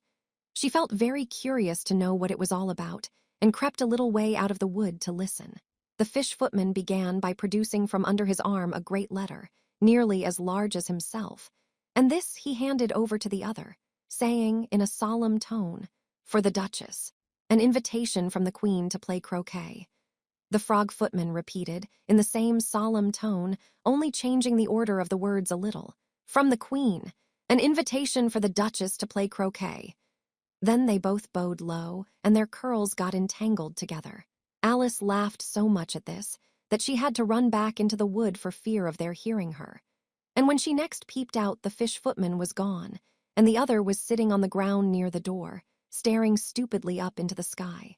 Alice went timidly up to the door and knocked. "There's no sort of use in knocking," said the footman, "and that for 2 reasons. First, because I'm on the same side of the door as you are. Secondly, because they're making such a noise inside, no one could possibly hear you." And certainly, there was a most extraordinary noise going on within, a constant howling and sneezing, and every now and then a great crash, as if a dish or kettle had been broken to pieces. "Please, then," said Alice, "how am I to get in?" "There might be some sense in your knocking," the footman went on without attending to her, "if we had the door between us. For instance, if you were inside, you might knock, and I could let you out, you know." He was looking up into the sky all the time he was speaking, and this Alice thought decidedly uncivil. "But perhaps he can't help it," she said to herself. "His eyes are so very nearly at the top of his head, but at any rate he might answer questions. How am I to get in?" she repeated aloud. "I shall sit here," the footman remarked, "till tomorrow." At this moment the door of the house opened, and a large plate came skimming out, straight at the footman's head. It just grazed his nose and broke to pieces against one of the trees behind him. "Or next day, maybe," the footman continued in the same tone, exactly as if nothing had happened. "How am I to get in?" asked Alice again, in a louder tone. "Are you to get in at all?" said the footman. "That's the first question, you know." It was, no doubt, only Alice did not like to be told so. "It's really dreadful," she muttered to herself, "the way all the creatures argue. It's enough to drive one crazy." The footman seemed to think this a good opportunity for repeating his remark with variations. "I shall sit here," he said, "on and off for days and days." "But what am I to do?" said Alice. "Anything you like," said the footman, and began whistling. "Oh, there's no use in talking to him," said Alice desperately. "He's perfectly idiotic." And she opened the door and went in. The door led right into a large kitchen, which was full of smoke from one end to the other. The Duchess was sitting on a 3-legged stool in the middle, nursing a baby. The cook was leaning over the fire, stirring a large cauldron which seemed to be full of soup. "There's certainly too much pepper in that soup," Alice said to herself, as well as she could for sneezing. There was certainly too much of it in the air. Even the Duchess sneezed occasionally. And as for the baby, it was sneezing and howling alternately without a moment's pause. The only things in the kitchen that did not sneeze were the cook and a large cat which was sitting on the hearth and grinning from ear to ear. "Please would you tell me," said Alice a little timidly, for she was not quite sure whether it was good manners for her to speak first, "why your cat grins like that?" "It's a Cheshire cat," said the Duchess, "and that's why." Pig, she said the last word with such sudden violence that Alice quite jumped. But she saw in another moment that it was addressed to the baby, and not to her, so she took courage and went on again. I didn't know that Cheshire cats always grinned. In fact, I didn't know that cats could grin. They all can, said the Duchess, and most of 'em do. I don't know of any that do, Alice said very politely, feeling quite pleased to have got into a conversation. You don't know much, said the Duchess, and that's a fact. Alice did not at all like the tone of this remark and thought it would be as well to introduce some other subject of conversation. While she was trying to fix on one, the cook took the cauldron of soup off the fire and at once set to work throwing everything within her reach at the Duchess and the baby. The fire irons came first. Then followed a shower of saucepans, plates, and dishes. The Duchess took no notice of them even when they hit her, and the baby was howling so much already that it was quite impossible to say whether the blows hurt it or not. "Oh, please mind what you're doing," cried Alice, jumping up and down in an agony of terror. "Oh, there goes his precious nose," as an unusually large saucepan flew close by it and very nearly carried it off. "If everybody minded their own business," the Duchess said in a hoarse growl, "the world would go round a deal faster than it does." "Which would not be an advantage," said Alice, who felt very glad to get an opportunity of showing off a little of her knowledge. "Just think of what work it would make with the day and night. You see, the Earth takes 24 hours to turn round on its axis." "Talking of axes," said the Duchess, "chop off her head." Alice glanced rather anxiously at the cook to see if she meant to take the hint. But the cook was busily stirring the soup and seemed not to be listening, so she went on again. 24 hours, I think, or is it 12? Oh, don't bother me," said the Duchess. "I never could abide figures." And with that she began nursing her child again, singing a sort of lullaby to it as she did so, and giving it a violent shake at the end of every line. "Speak roughly to your little boy and beat him when he sneezes. He only does it to annoy because he knows it teases." Chorus, in which the cook and the baby joined. Wow, wow, wow. While the Duchess sang the second verse of the song, she kept tossing the baby violently up and down, and the poor little thing howled so that Alice could hardly hear the words. "I speak severely to my boy, I beat him when he sneezes, for he can thoroughly enjoy the pepper when he pleases." Chorus. Wow, wow, wow. "Here, you may nurse it a bit if you like," the Duchess said to Alice, flinging the baby at her as she spoke. "I must go and get ready to play croquet with the Queen," and she hurried out of the room. The cook threw a frying pan after her as she went out, but it just missed her. Alice caught the baby with some difficulty, as it was a queer-shaped little creature, and held out its arms and legs in all directions. "Just like a starfish," thought Alice. The poor little thing was snorting like a steam engine when she caught it, and kept doubling itself up and straightening itself out again, so that altogether, for the first minute or two, it was as much as she could do to hold it. As soon as she had made out the proper way of nursing it, which was to twist it up into a sort of knot, and then keep tight hold of its right ear and left foot, so as to prevent its undoing itself, she carried it out into the open air. "If I don't take this child away with me," thought Alice, "they're sure to kill it in a day or two. Wouldn't it be murder to leave it behind?" She said the last words out loud, and the little thing grunted in reply. It had left off sneezing by this time. "Don't grunt," said Alice. "That's not at all a proper way of expressing yourself." The baby grunted again, and Alice looked very anxiously into its face to see what was the matter with it. There could be no doubt that it had a very turn-up nose, much more like a snout than a real nose. Also, its eyes were getting extremely small for a baby. Altogether, Alice did not like the look of the thing at all. But perhaps it was only sobbing, she thought, and looked into its eyes again to see if there were any tears. No, there were no tears. "If you're going to turn into a pig, my dear," said Alice seriously, "I'll have nothing more to do with you. Mind now." The poor little thing sobbed again, or grunted. It was impossible to say which, and they went on for some while in silence. Alice was just beginning to think to herself, "Now, what am I to do with this creature when I get it home?" when it grunted again, so violently that she looked down into its face in some alarm. This time there could be no mistake about it. It was neither more nor less than a pig, and she felt that it would be quite absurd for her to carry it further. So she set the little creature down, and felt quite relieved to see it trot away quietly into the wood. If it had grown up, she said to herself, it would have made a dreadfully ugly child, but it makes rather a handsome pig, I think. And she began thinking over other children she knew, who might do very well as pigs, and was just saying to herself, if one only knew the right way to change them, when she was a little startled by seeing the Cheshire Cat sitting on a bough of a tree a few yards off. The cat only grinned when it saw Alice. It looked good-natured, she thought. Still, it had very long claws and a great many teeth, so she felt that it ought to be treated with respect. Cheshire Puss, she began rather timidly, as she did not at all know whether it would like the name. However, it only grinned a little wider.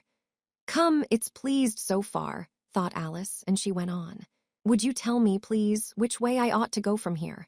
That depends a good deal on where you want to get to, said the cat. I don't much care where, said Alice. Then it doesn't matter which way you go, said the cat. So long as I get somewhere, Alice added as an explanation. Oh, you're sure to do that, said the cat, if you only walk long enough. Alice felt that this could not be denied, so she tried another question. What sort of people live about here? In that direction, the cat said, waving its right paw round, lives a hatter, and in that direction, waving the other paw, lives a March hare. Visit either you like. They're both mad. But I don't want to go among mad people, Alice remarked. Oh, you can't help that, said the cat. We're all mad here. I'm mad, you're mad. How do you know I'm mad? Said Alice. You must be, said the cat, or you wouldn't have come here. Alice didn't think that proved it at all. However, she went on, and how do you know that you're mad? To begin with, said the cat, a dog's not mad. You grant that?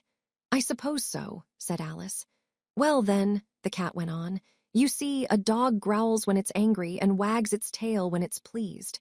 Now I growl when I'm pleased and wag my tail when I'm angry. Therefore I'm mad. I call it purring, not growling, said Alice. Call it what you like, said the cat. Do you play croquet with the Queen today? I should like it very much, said Alice, but I haven't been invited yet. You'll see me there, said the cat and vanished. Alice was not much surprised at this. She was getting so used to queer things happening. While she was looking at the place where it had been, it suddenly appeared again. By the by, what became of the baby? Said the cat. I'd nearly forgotten to ask.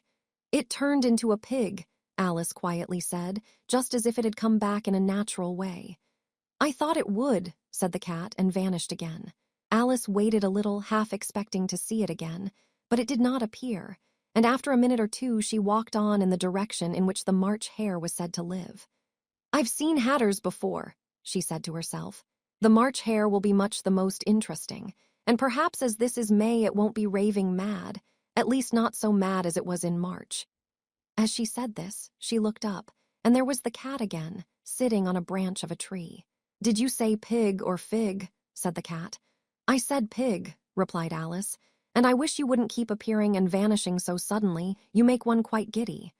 All right, said the cat, and this time it vanished quite slowly, beginning with the end of the tail and ending with the grin, which remained some time after the rest of it had gone. Well, I've often seen a cat without a grin, thought Alice, but a grin without a cat. It's the most curious thing I ever saw in my life. She had not gone much farther before she came in sight of the house of the March hare.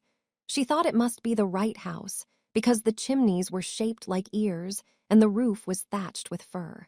It was so large a house that she did not like to go nearer till she had nibbled some more of the left-hand bit of mushroom and raised herself to about 2 feet high. Even then she walked up towards it rather timidly, saying to herself, suppose it should be raving mad after all. I almost wish I'd gone to see the hatter instead. Chapter 7. A mad tea party. There was a table set out under a tree in front of the house, and the March hare and the hatter were having tea at it. A dormouse was sitting between them, fast asleep, and the other two were using it as a cushion, resting their elbows on it and talking over its head. Very uncomfortable for the dormouse, thought Alice. Only, as it's asleep, I suppose it doesn't mind. The table was a large one, but the three were all crowded together at one corner of it. No room. No room, they cried out when they saw Alice coming. There's plenty of room, said Alice indignantly, and she sat down in a large armchair at one end of the table.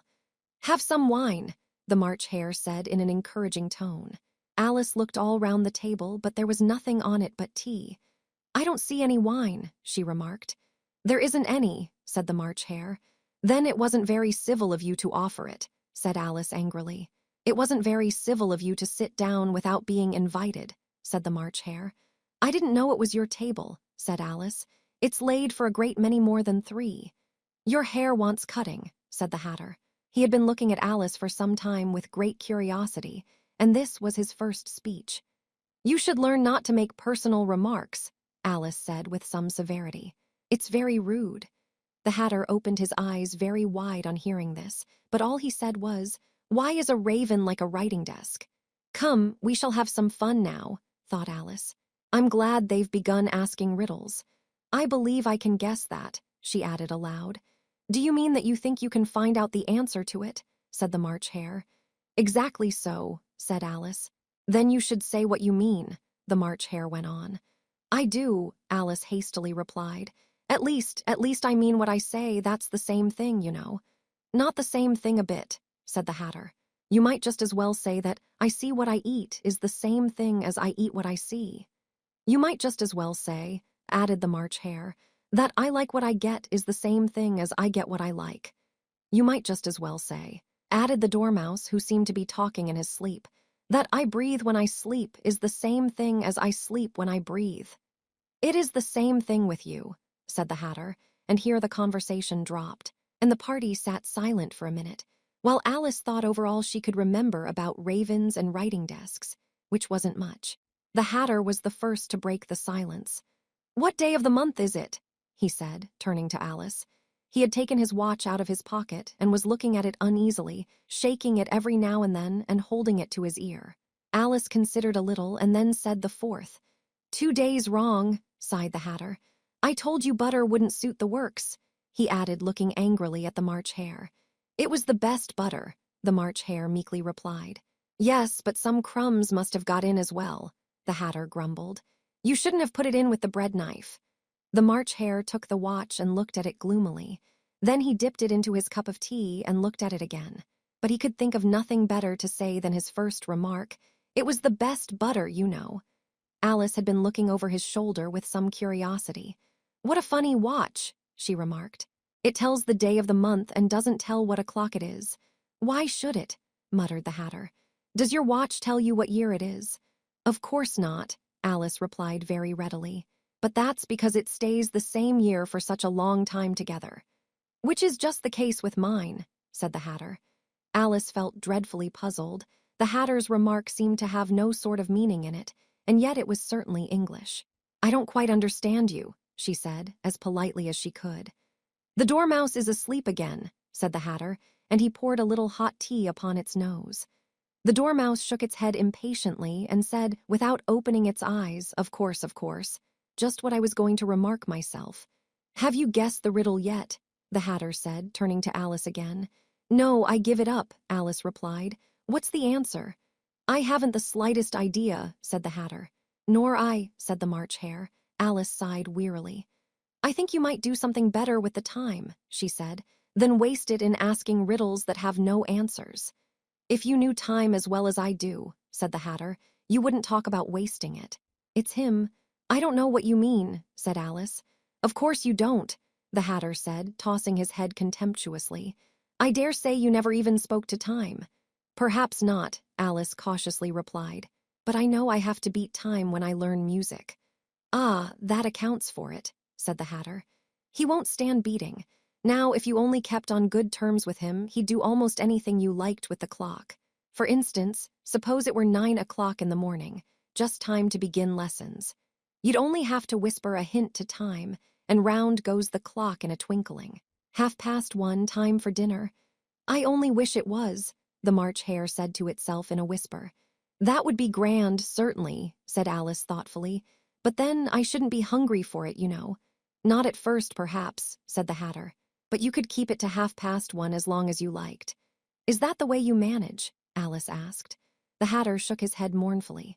Not I, he replied. We quarreled last March, just before he went mad, you know, pointing with his teaspoon at the March Hare. It was at the great concert given by the Queen of Hearts, and I had to sing Twinkle, Twinkle, Little Bat. How I wonder what you're at. You know the song, perhaps. I've heard something like it, said Alice. It goes on, you know, the Hatter continued, in this way. Up above the world you fly like a tea tray in the sky.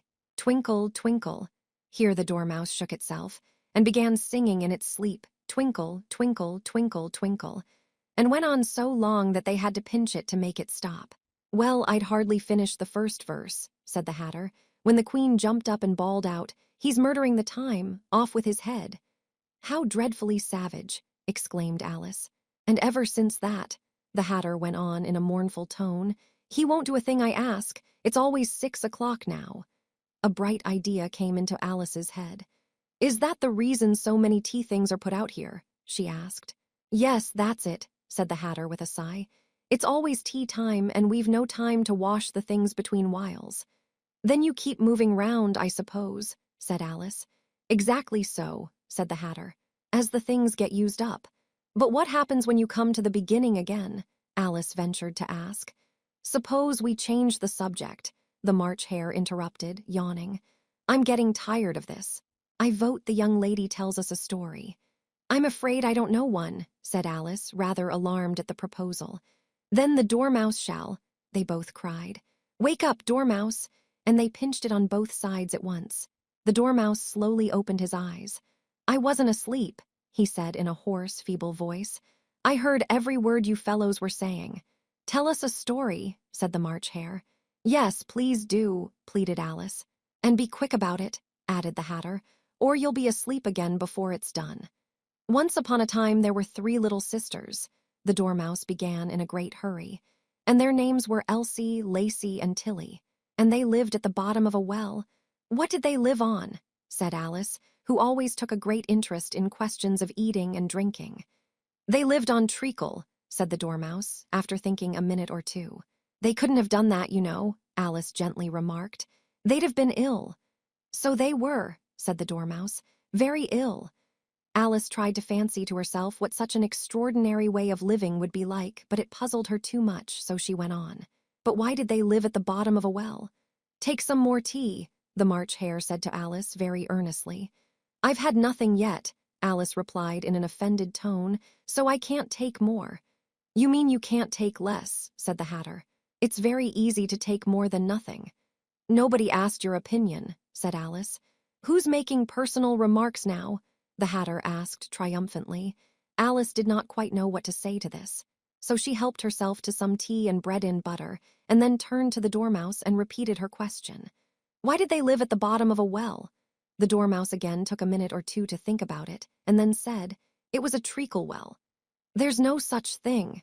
Alice was beginning very angrily, but the Hatter and the March Hare went sh. And the Dormouse sulkily remarked, if you can't be civil, you'd better finish the story for yourself. No, please go on, Alice said very humbly. I won't interrupt again. I dare say there may be one. One, indeed, said the Dormouse indignantly. However, he consented to go on. And so these 3 little sisters, they were learning to draw, you know. What did they draw? Said Alice, quite forgetting her promise. Treacle, said the Dormouse, without considering at all this time. I want a clean cup, interrupted the Hatter. Let's all move one place on. He moved on as he spoke, and the Dormouse followed him. The March Hare moved into the Dormouse's place, and Alice rather unwillingly took the place of the March Hare. The Hatter was the only one who got any advantage from the change, and Alice was a good deal worse off than before, as the March Hare had just upset the milk jug into his plate. Alice did not wish to offend the Dormouse again, so she began very cautiously. But I don't understand. Where did they draw the treacle from? You can draw water out of a water well, said the Hatter. So I should think you could draw treacle out of a treacle well, stupid. But they were in the well, Alice said to the Dormouse, not choosing to notice this last remark. Of course they were, said the Dormouse. Well in. This answer so confused poor Alice that she let the Dormouse go on for some time without interrupting it.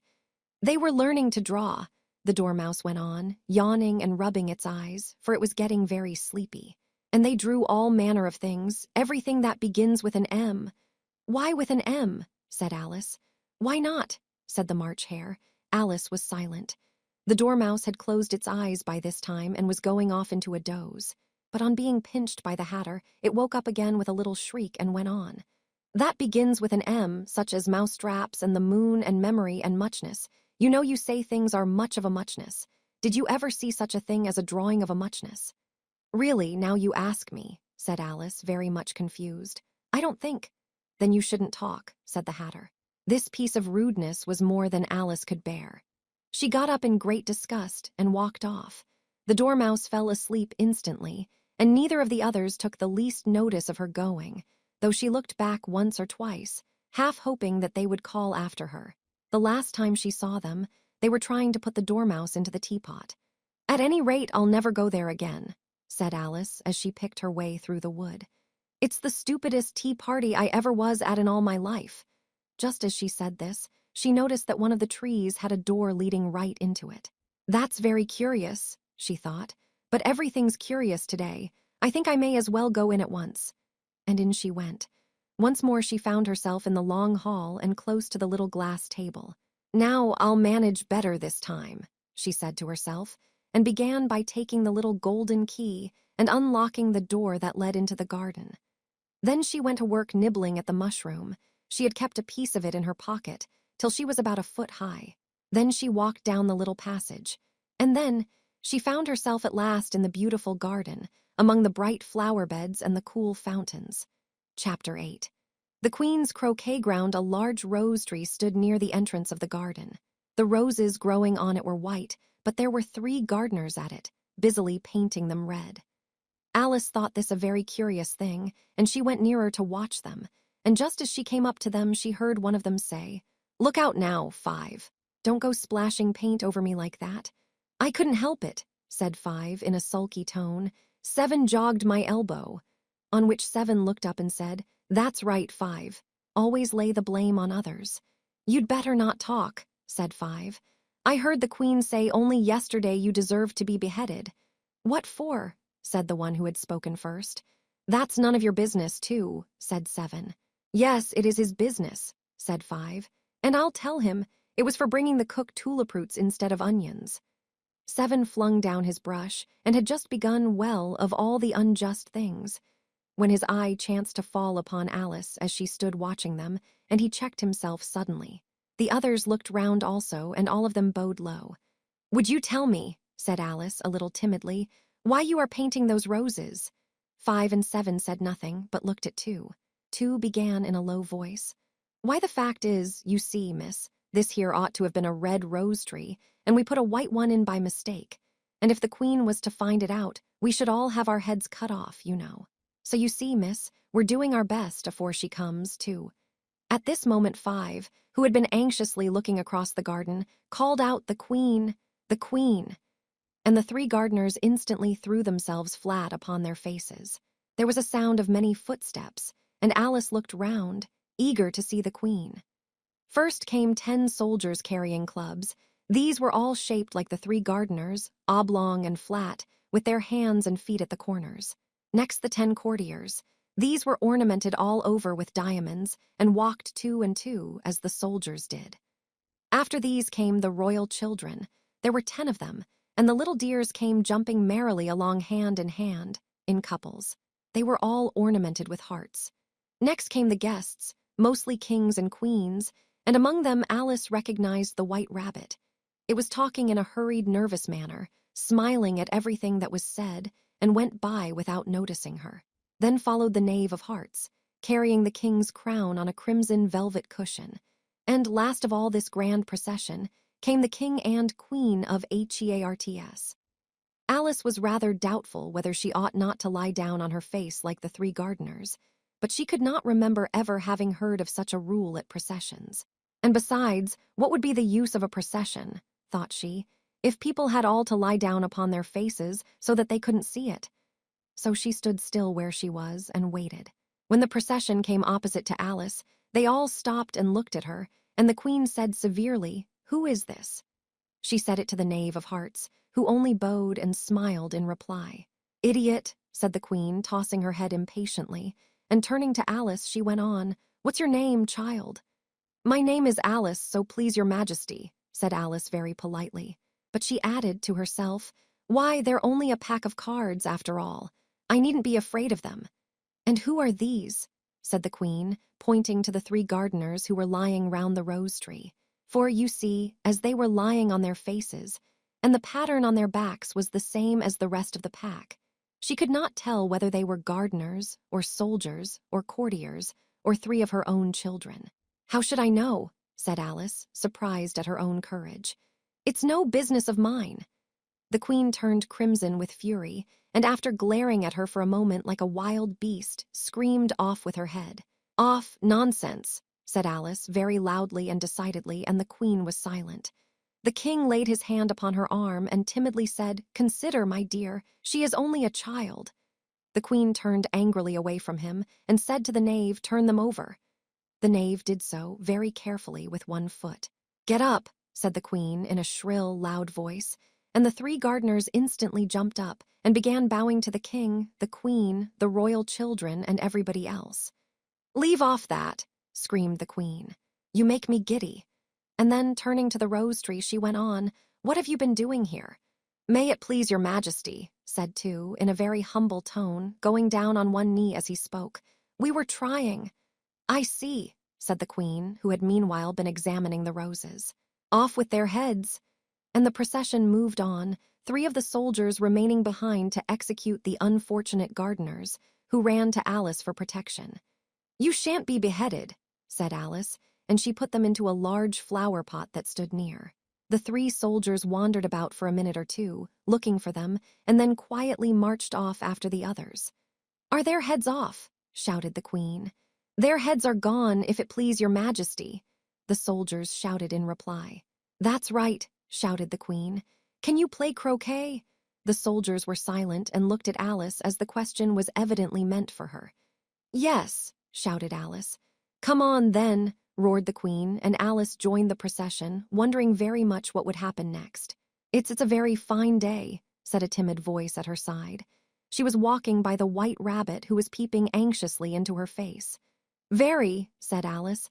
"Where's the Duchess?" "Hush, hush," said the rabbit in a low, hurried tone.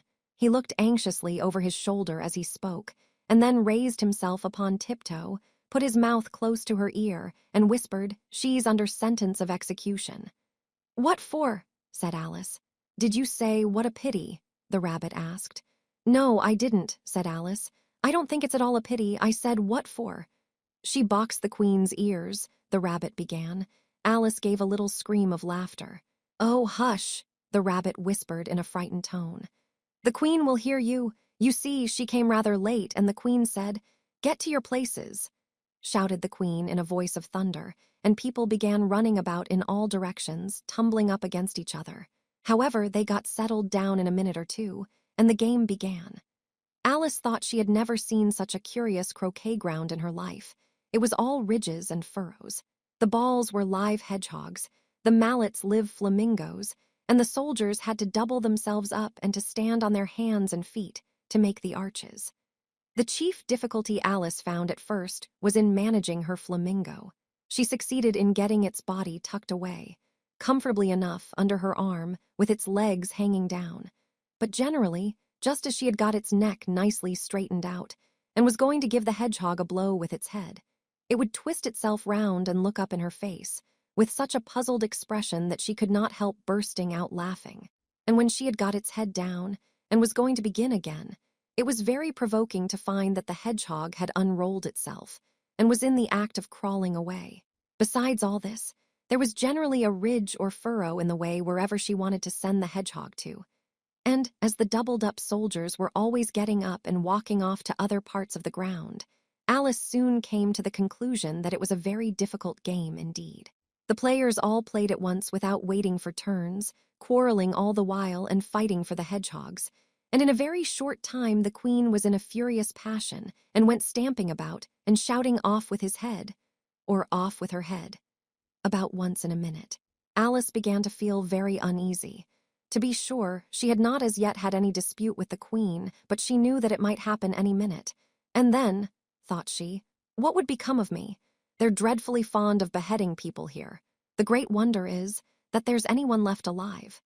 She was looking about for some way of escape, and wondering whether she could get away without being seen, when she noticed a curious appearance in the air. It puzzled her very much at first, but after watching it a minute or two, she made it out to be a grin, and she said to herself, "It's the Cheshire Cat. Now I shall have somebody to talk to." "How are you getting on?"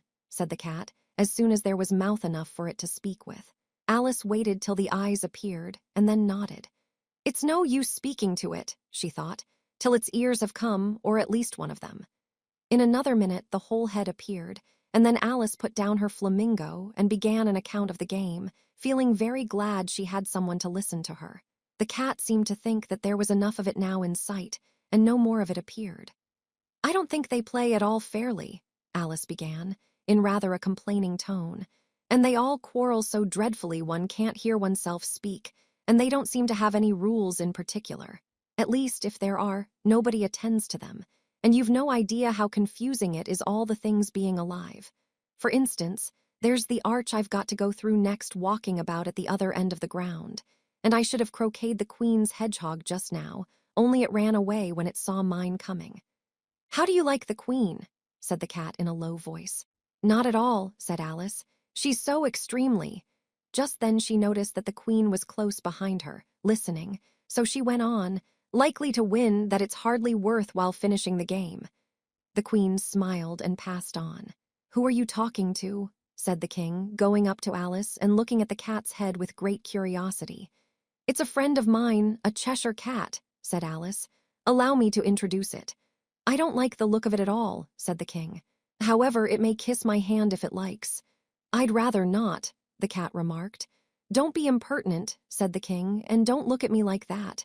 He got behind Alice as he spoke. "A cat may look at a king," said Alice.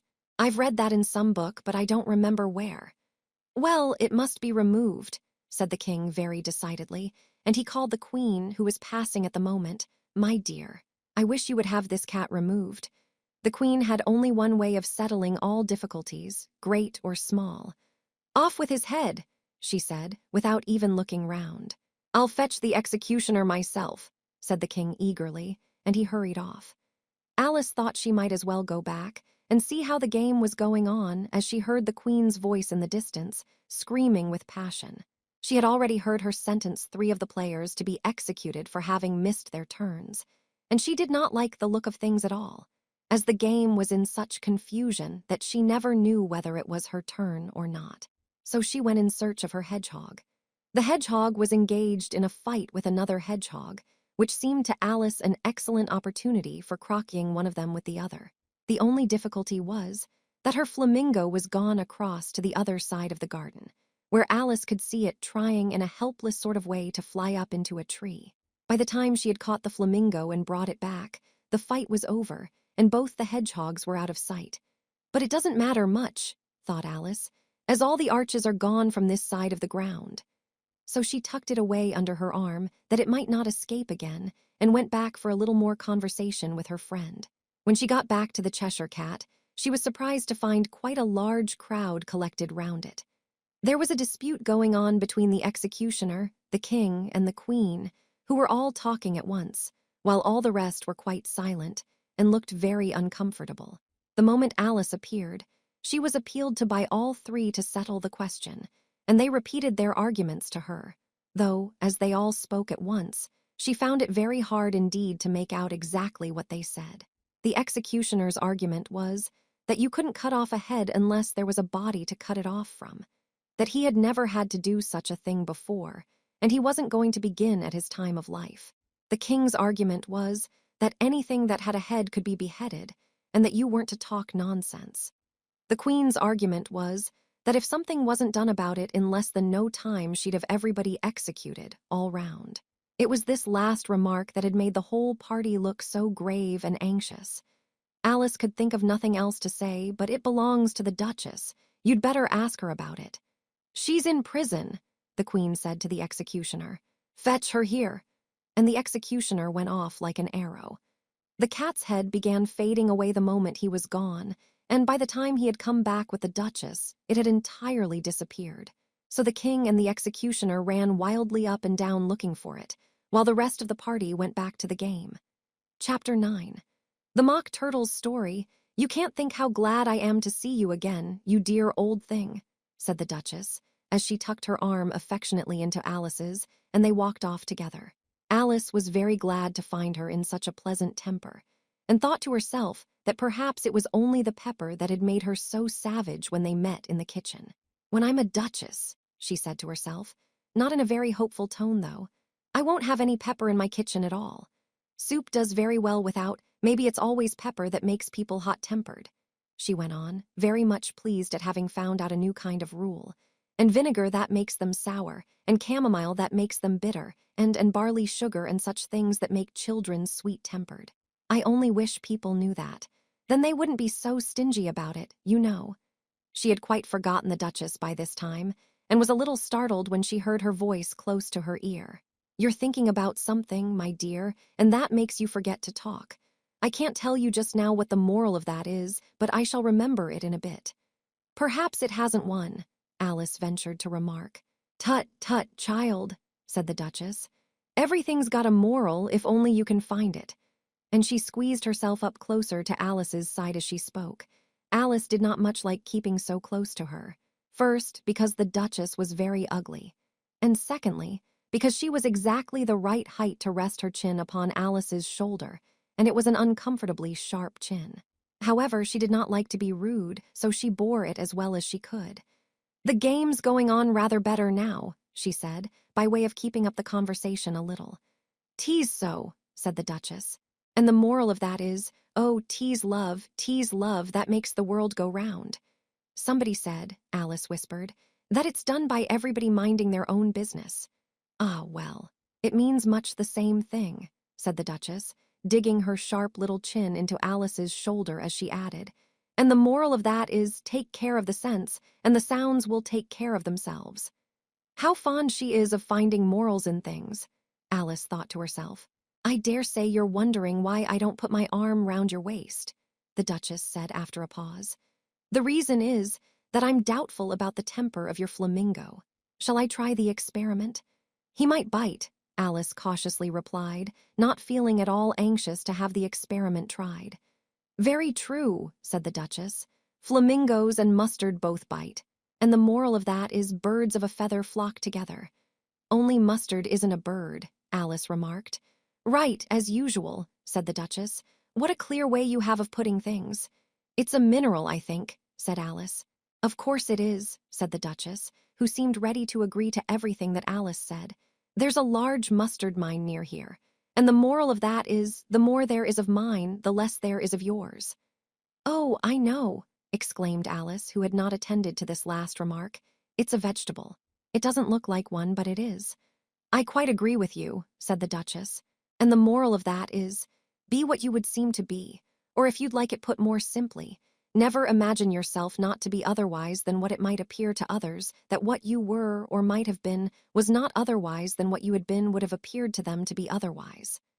"I think I should understand that better," Alice said very politely, "if I had it written down, but I can't quite follow it as you say it." "That's nothing to what I could say if I chose," the Duchess replied, in a pleased tone. "Pray don't trouble yourself to say it any longer than that," said Alice. "Oh, don't talk about trouble," said the Duchess. "I make you a present of everything I've said as yet." "A cheap sort of present," thought Alice. "I'm glad they don't give birthday presents like that," but she did not venture to say it out loud. "Thinking again?" the Duchess asked, with another dig of her sharp little chin. "I've a right to think," said Alice sharply, for she was beginning to feel a little worried. "Just about as much right," said the Duchess, "as pigs have to fly. And the M—" But here, to Alice's great surprise, the Duchess's voice died away, even in the middle of her favorite word moral, and the arm that was linked into hers began to tremble. Alice looked up, and there stood the Queen in front of them, with her arms folded, frowning like a thunderstorm. "A fine day, Your Majesty," the Duchess began in a low, weak voice. "Now I give you fair warning," shouted the Queen, stamping on the ground as she spoke. "Either you or your head must be off, and that in about half no time. Take your choice." The Duchess took her choice and was gone in a moment. "Let's go on with the game," the Queen said to Alice, and Alice was too much frightened to say a word, but slowly followed her back to the croquet ground. The other guests had taken advantage of the Queen's absence and were resting in the shade. However, the moment they saw her, they hurried back to the game. the queen merely remarking that a moment's delay would cost them their lives. All the time they were playing, the queen never left off quarreling with the other players and shouting off with his head, or off with her head. Those whom she sentenced were taken into custody by the soldiers, who of course had to leave off being arches to do this, so that by the end of half an hour or so there were no arches left, and all the players, except the king, the queen, and Alice, were in custody and under sentence of execution. Then the queen left off, quite out of breath, and said to Alice, "Have you seen the mock turtle yet?" "No," said Alice. "I don't even know what a mock turtle is." "It's the thing mock turtle soup is made from," said the queen. "I never saw one or heard of one," said Alice. "Come on then," said the queen, "and he shall tell you his history." As they walked off together, Alice heard the king say in a low voice to the company generally, "You are all pardoned." "Come, that's a good thing," she said to herself, for she had felt quite unhappy at the number of executions the queen had ordered. They very soon came upon a griffon, lying fast asleep in the sun. If you don't know what a griffon is, look at the picture. "Up, lazy thing," said the queen, "and take this young lady to see the mock turtle and to hear his history. I must go back and see after some executions I have ordered." And she walked off, leaving Alice alone with the griffon. Alice did not quite like the look of the creature, but on the whole she thought it would be quite as safe to stay with it as to go after that savage queen. So she waited. The griffon sat up and rubbed its eyes, then it watched the queen till she was out of sight, then it chuckled. "What fun!" said the griffon, half to itself, half to Alice. "What is the fun?" said Alice. "Why, she," said the griffon. "It's all her fancy that. They never executes nobody, you know. Come on." "Everybody says come on." Here, thought Alice, as she went slowly after it. "I never was so ordered about in all my life, never." They had not gone far before they saw the mock turtle in the distance, sitting sad and lonely on a little ledge of rock, and as they came nearer, Alice could hear him sighing as if his heart would break. She pitied him deeply. "What is his sorrow?" she asked the griffon, and the griffon answered, very nearly in the same words as before, "It's all his fancy that. He hasn't got no sorrow, you know." "Come on." So they went up to the mock turtle, who looked at them with large eyes full of tears, but said nothing. "This here young lady," said the griffon, "she wants for to know your history, she do." "I'll tell it her," said the mock turtle in a deep, hollow tone. "Sit down, both of you, and don't speak a word till I've finished." So they sat down, and nobody spoke for some minutes. Alice thought to herself, "I don't see how he can ever finish if he doesn't begin." But she waited patiently. "Once," said the mock turtle at last, with a deep sigh, "I was a real turtle." These words were followed by a very long silence, broken only by an occasional exclamation of HJCKRRH from the griffon, and the constant, heavy sobbing of the mock turtle. Alice was very nearly getting up and saying, "Thank you, sir, for your interesting story." But she could not help thinking there must be more to come, so she sat still and said nothing. "When we were little," the mock turtle went on at last, more calmly, though still sobbing a little now and then, "we went to school in the sea. The master was an old turtle. We used to call him Tortoise." "Why did you call him Tortoise if he wasn't one?" Alice asked. "We called him Tortoise because he taught us," said the mock turtle angrily. "Really, you are very dull. You ought to be ashamed of yourself for asking such a simple question," added the griffon. And then they both sat silent and looked at poor Alice, who felt ready to sink into the earth. At last the griffon said to the mock turtle, "Drive on, old fellow, don't be all day about it." And he went on in these words. "Yes, we went to school in the sea, though you mayn't believe it." "I never said I didn't," interrupted Alice. "You did," said the mock turtle. "Hold your tongue," added the griffon, before Alice could speak again.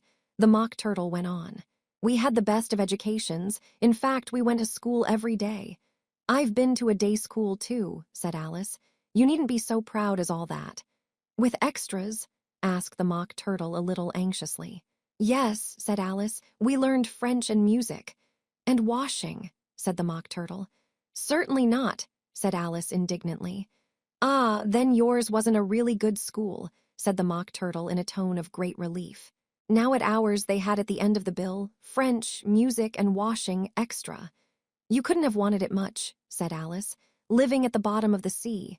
"I couldn't afford to learn it," said the mock turtle with a sigh. "I only took the regular course." "What was that?" inquired Alice. Reeling and writhing, of course, to begin with, the Mock Turtle replied. And then the different branches of arithmetic, ambition, distraction, uglification, and derision. I never heard of uglification, Alice ventured to say. What is it? The Griffon lifted up both its paws in surprise. What, never heard of uglifying? It exclaimed. You know what to beautify is, I suppose? Yes, said Alice doubtfully. It means to make anything prettier. Well then, the Griffon went on, if you don't know what to uglify is, you are a simpleton. Alice did not feel encouraged to ask any more questions about it, so she turned to the Mock Turtle and said, what else had you to learn? Well, there was mystery, the Mock Turtle replied, counting off the subjects on his flappers. Mystery, ancient and modern with seaography. Then drawling. The drawling master was an old congareel that used to come once a week. He taught us drawling, stretching, and fainting in coils. What was that like? Said Alice. Well, I can't show it you myself, the Mock Turtle said. I'm too stiff, and the Griffon never learnt it. Hadn't time, said the Griffon. I went to the classics master, though. He was an old crab, he was. I never went to him, the Mock Turtle said with a sigh. He taught laughing and grief, they used to say. So he did, said the Griffon, sighing in his turn, and both creatures hid their faces in their paws. And how many hours a day did you do lessons? Said Alice, in a hurry to change the subject. 10 hours the first day, said the Mock Turtle, 9 the next, and so on. What a curious plan, exclaimed Alice. That's the reason they're called lessons, the Griffon remarked, because they lesson from day to day. This was quite a new idea to Alice, and she thought it over a little before she made her next remark. Then the 11th day must have been a holiday. Of course it was, said the Mock Turtle. And how did you manage on the 12th? Alice went on eagerly. That's enough about lessons, the Griffon interrupted in a very decided tone. Tell her something about the games now. Chapter 10. The lobster quadrille. The Mock Turtle sighed deeply and drew the back of one flapper across his eyes. He looked at Alice and tried to speak, but for a minute or two sobs choked his voice. Same as if he had a bone in his throat, said the Griffon, and it set to work shaking him and punching him in the back. At last the Mock Turtle recovered his voice, and with tears running down his cheeks he went on again. You may not have lived much under the sea. I haven't, said Alice, and perhaps you were never even introduced to a lobster. Alice began to say, I once tasted, but checked herself hastily and said, no, never. So you can have no idea what a delightful thing a lobster quadrille is. No, indeed, said Alice. What sort of a dance is it? Why, said the Griffon, you first form into a line along the seashore. 2 lines, cried the Mock Turtle. Seals, turtles, salmon, and so on. Then, when you've cleared all the jellyfish out of the way. That generally takes some time, interrupted the Griffon. You advance twice, each with a lobster as a partner, cried the Griffon. Of course, the Mock Turtle said. Advance twice, set to partners. Change lobsters and retire in same order, continued the Griffon. Then, you know, the Mock Turtle went on, you throw the lobsters, shouted the Griffon with a bound into the air. As far out to sea as you can. Swim after them, screamed the Griffon. Turn a somersault in the sea, cried the Mock Turtle, capering wildly about. Change lobsters again, yelled the Griffon at the top of its voice. Back to land again, and that's all the first figure, said the Mock Turtle, suddenly dropping his voice. And the 2 creatures, who had been jumping about like mad things all this time, sat down again very sadly and quietly and looked at Alice. It must be a very pretty dance, said Alice timidly. Would you like to see a little of it? Said the Mock Turtle. Very much indeed, said Alice. Come, let's try the first figure, said the Mock Turtle to the Griffon. We can do without lobsters, you know. Which shall sing? Oh, you sing, said the Griffon. I've forgotten the words. So they began solemnly dancing round and round Alice, every now and then treading on her toes when they passed too close, and waving their forepaws to mark the time, while the Mock Turtle sang this, very slowly and sadly. Will you walk a little faster? Said a whiting to a snail. There's a porpoise close behind us, and he's treading on my tail. See how eagerly the lobsters and the turtles all advance. They are waiting on the shingle. Will you come and join the dance? Will you, won't you? Will you, won't you? Will you join the dance? Will you, won't you? Will you, won't you? Won't you join the dance? You can really have no notion how delightful it will be when they take us up and throw us with the lobsters out to sea." But the snail replied too far, and gave a look askance, said he thanked the whiting kindly, but he would not join the dance. Would not, could not, would not join the dance. Would not, could not join the dance. "What matters it how far we go?" his scaly friend replied. "There is another shore, upon the other side. The further off from England the nearer is to France.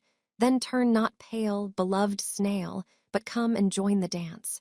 Will you, won't you, will you, won't you join the dance? Will you, won't you join the dance?" "Thank you, it's a very interesting dance to watch," said Alice, feeling very glad that it was over at last. "And I do so like that curious song about the whiting." "Oh, as to the whiting," said the Mock Turtle, "you've seen them, of course." "Yes," said Alice, "I've often seen them at Din." She checked herself hastily. "I don't know where Din may be," said the Mock Turtle, "but if you've seen them so often, of course you know what they're like." "I believe so," Alice replied thoughtfully. "They have their tails in their mouths, and they're all over crumbs." "You're wrong about the crumbs," said the Mock Turtle. "Crumbs would all wash off in the sea, but they have their tails in their mouths. And the reason is," here the Mock Turtle yawned and shut his eyes. "Tell her about the reason and all that," he said to the Griffon. "The reason is," said the Griffon, "that they would go with the lobsters to the dance. So they got thrown out to sea, so they had to fall a long way, so they got their tails fast in their mouths, so they couldn't get them out again. That's all." "Thank you," said Alice. "It's very interesting. I never knew so much about a whiting before." "I can tell you more than that if you like," said the Griffon. "Do you know why it's called a whiting?" "I never thought about it," said Alice. "Why, it does the boots and shoes," the Griffon replied very solemnly. Alice was thoroughly puzzled. "Does the boots and shoes?" she repeated in a wondering tone. "Why, what are your shoes done with?" said the Griffon. "I mean, what makes them so shiny?" Alice looked down at them and considered a little before she gave her answer. "They're done with blacking, I believe. Boots and shoes under the sea," the Griffon went on in a deep voice, "are done with a whiting. Now you know. And what are they made of?" Alice asked in a tone of great curiosity. "Soles and eels, of course," the Griffon replied rather impatiently. "Any shrimp could have told you that." "If I'd been the whiting," said Alice, whose thoughts were still running on the song, "I'd have said to the porpoise, 'Keep back, please. We don't want you with us.'" "They were obliged to have him with them," the Mock Turtle said. "No wise fish would go anywhere without a porpoise." "Wouldn't it really?" said Alice in a tone of great surprise. "Of course not," said the Mock Turtle. "Why, if a fish came to me and told me he was going a journey, I should say, 'With what porpoise?'" "Don't you mean purpose?" said Alice. "I mean what I say," the Mock Turtle replied in an offended tone. And the Griffon added, "Come, let's hear some of your adventures." "I could tell you my adventures beginning from this morning," said Alice a little timidly. "But it's no use going back to yesterday because I was a different person then." "Explain all that," said the Mock Turtle. No, the adventures first," said the Griffon in an impatient tone. "Explanations take such a dreadful time." So Alice began telling them her adventures from the time when she first saw the White Rabbit. She was a little nervous about it just at first. The two creatures got so close to her, one on each side, and opened their eyes and mouths so very wide, but she gained courage as she went on. Her listeners were perfectly quiet till she got to the part about her repeating, "You are old, Father William," to the caterpillar, and the words all coming different, and then the Mock Turtle drew a long breath and said, "That's very curious." "It's all about as curious as it can be," said the Griffon. "It all came different," the Mock Turtle repeated thoughtfully. "I should like to hear her try and repeat something now. Tell her to begin." He looked at the Griffon as if he thought it had some kind of authority over Alice. "Stand up and repeat 'Tease the voice of the sluggard,'" said the Griffon. "How the creatures order one about and make one repeat lessons," thought Alice. "I might as well be at school at once." However, she got up and began to repeat it, but her head was so full of the lobster quadrille that she hardly knew what she was saying, and the words came very queer indeed. "Tease the voice of the lobster.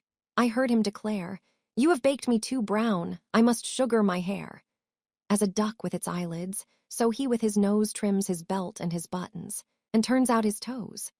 Later editions continued as follows: when the sands are all dry, he is gay as a lark, and will talk in contemptuous tones of the shark, but when the tide rises and sharks are around, his voice has a timid and tremulous sound.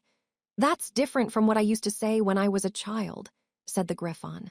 "Well, I never heard it before," said the Mock Turtle, "but it sounds uncommon nonsense." Alice said nothing. She had sat down with her face in her hands, wondering if anything would ever happen in a natural way again. "I should like to have it explained," said the Mock Turtle. "She can't explain it," said the Griffon hastily. "Go on with the next verse." "But about his toes," the Mock Turtle persisted. "How could he turn them out with his nose, you know?" "It's the first position in dancing," Alice said, but was dreadfully puzzled by the whole thing and longed to change the subject. "Go on with the next verse," the Griffon repeated impatiently. "It begins, 'I passed by his garden.'" Alice did not dare to disobey, though she felt sure it would all come wrong, and she went on in a trembling voice. "I passed by his garden and marked with one eye how the owl and the panther were sharing a pie." Later editions continued as follows: the panther took pie crust and gravy and meat, while the owl had the dish as its share of the treat. When the pie was all finished, the owl, as a boon, was kindly permitted to pocket the spoon, while the panther received knife and fork with a growl and concluded the banquet. "What is the use of repeating all that stuff?" the Mock Turtle interrupted, "if you don't explain it as you go on.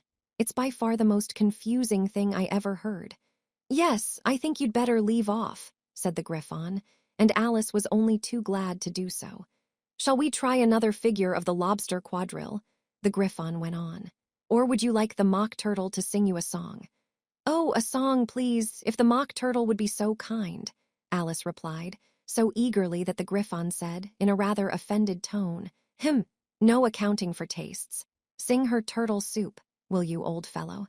The Mock Turtle sighed deeply and began, in a voice sometimes choked with sobs, to sing this. "Beautiful soup, so rich and green, waiting in a hot tureen. Who for such dainties would not stoop? Soup of the evening, beautiful soup. Soup of the evening, beautiful soup. Bow ootiful soo oop. Bow ootiful soo oop.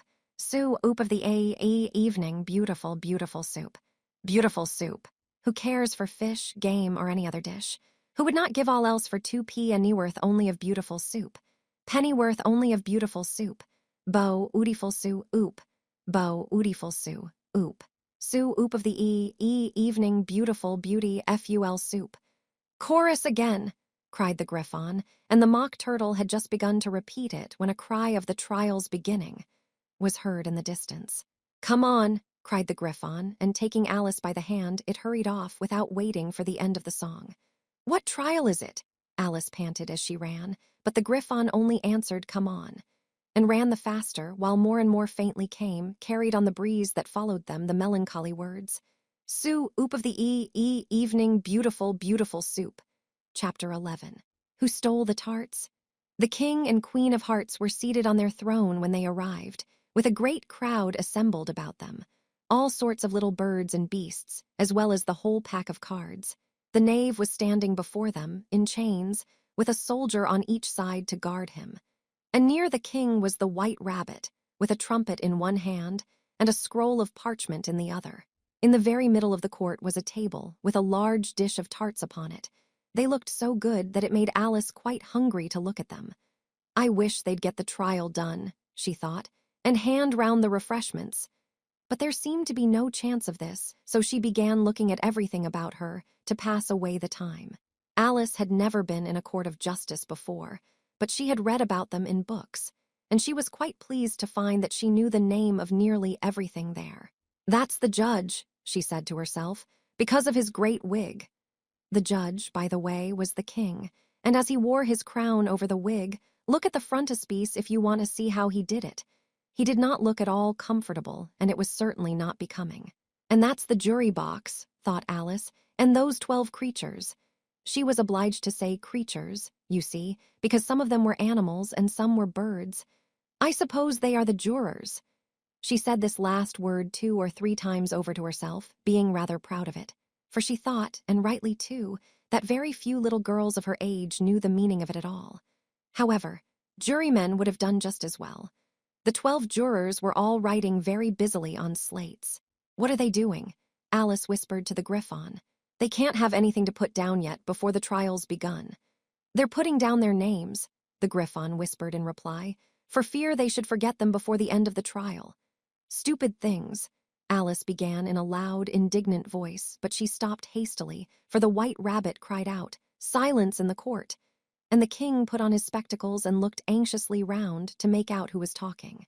Alice could see, as well as if she were looking over their shoulders, that all the jurors were writing down "stupid things" on their slates, and she could even make out that one of them didn't know how to spell "stupid," and that he had to ask his neighbor to tell him.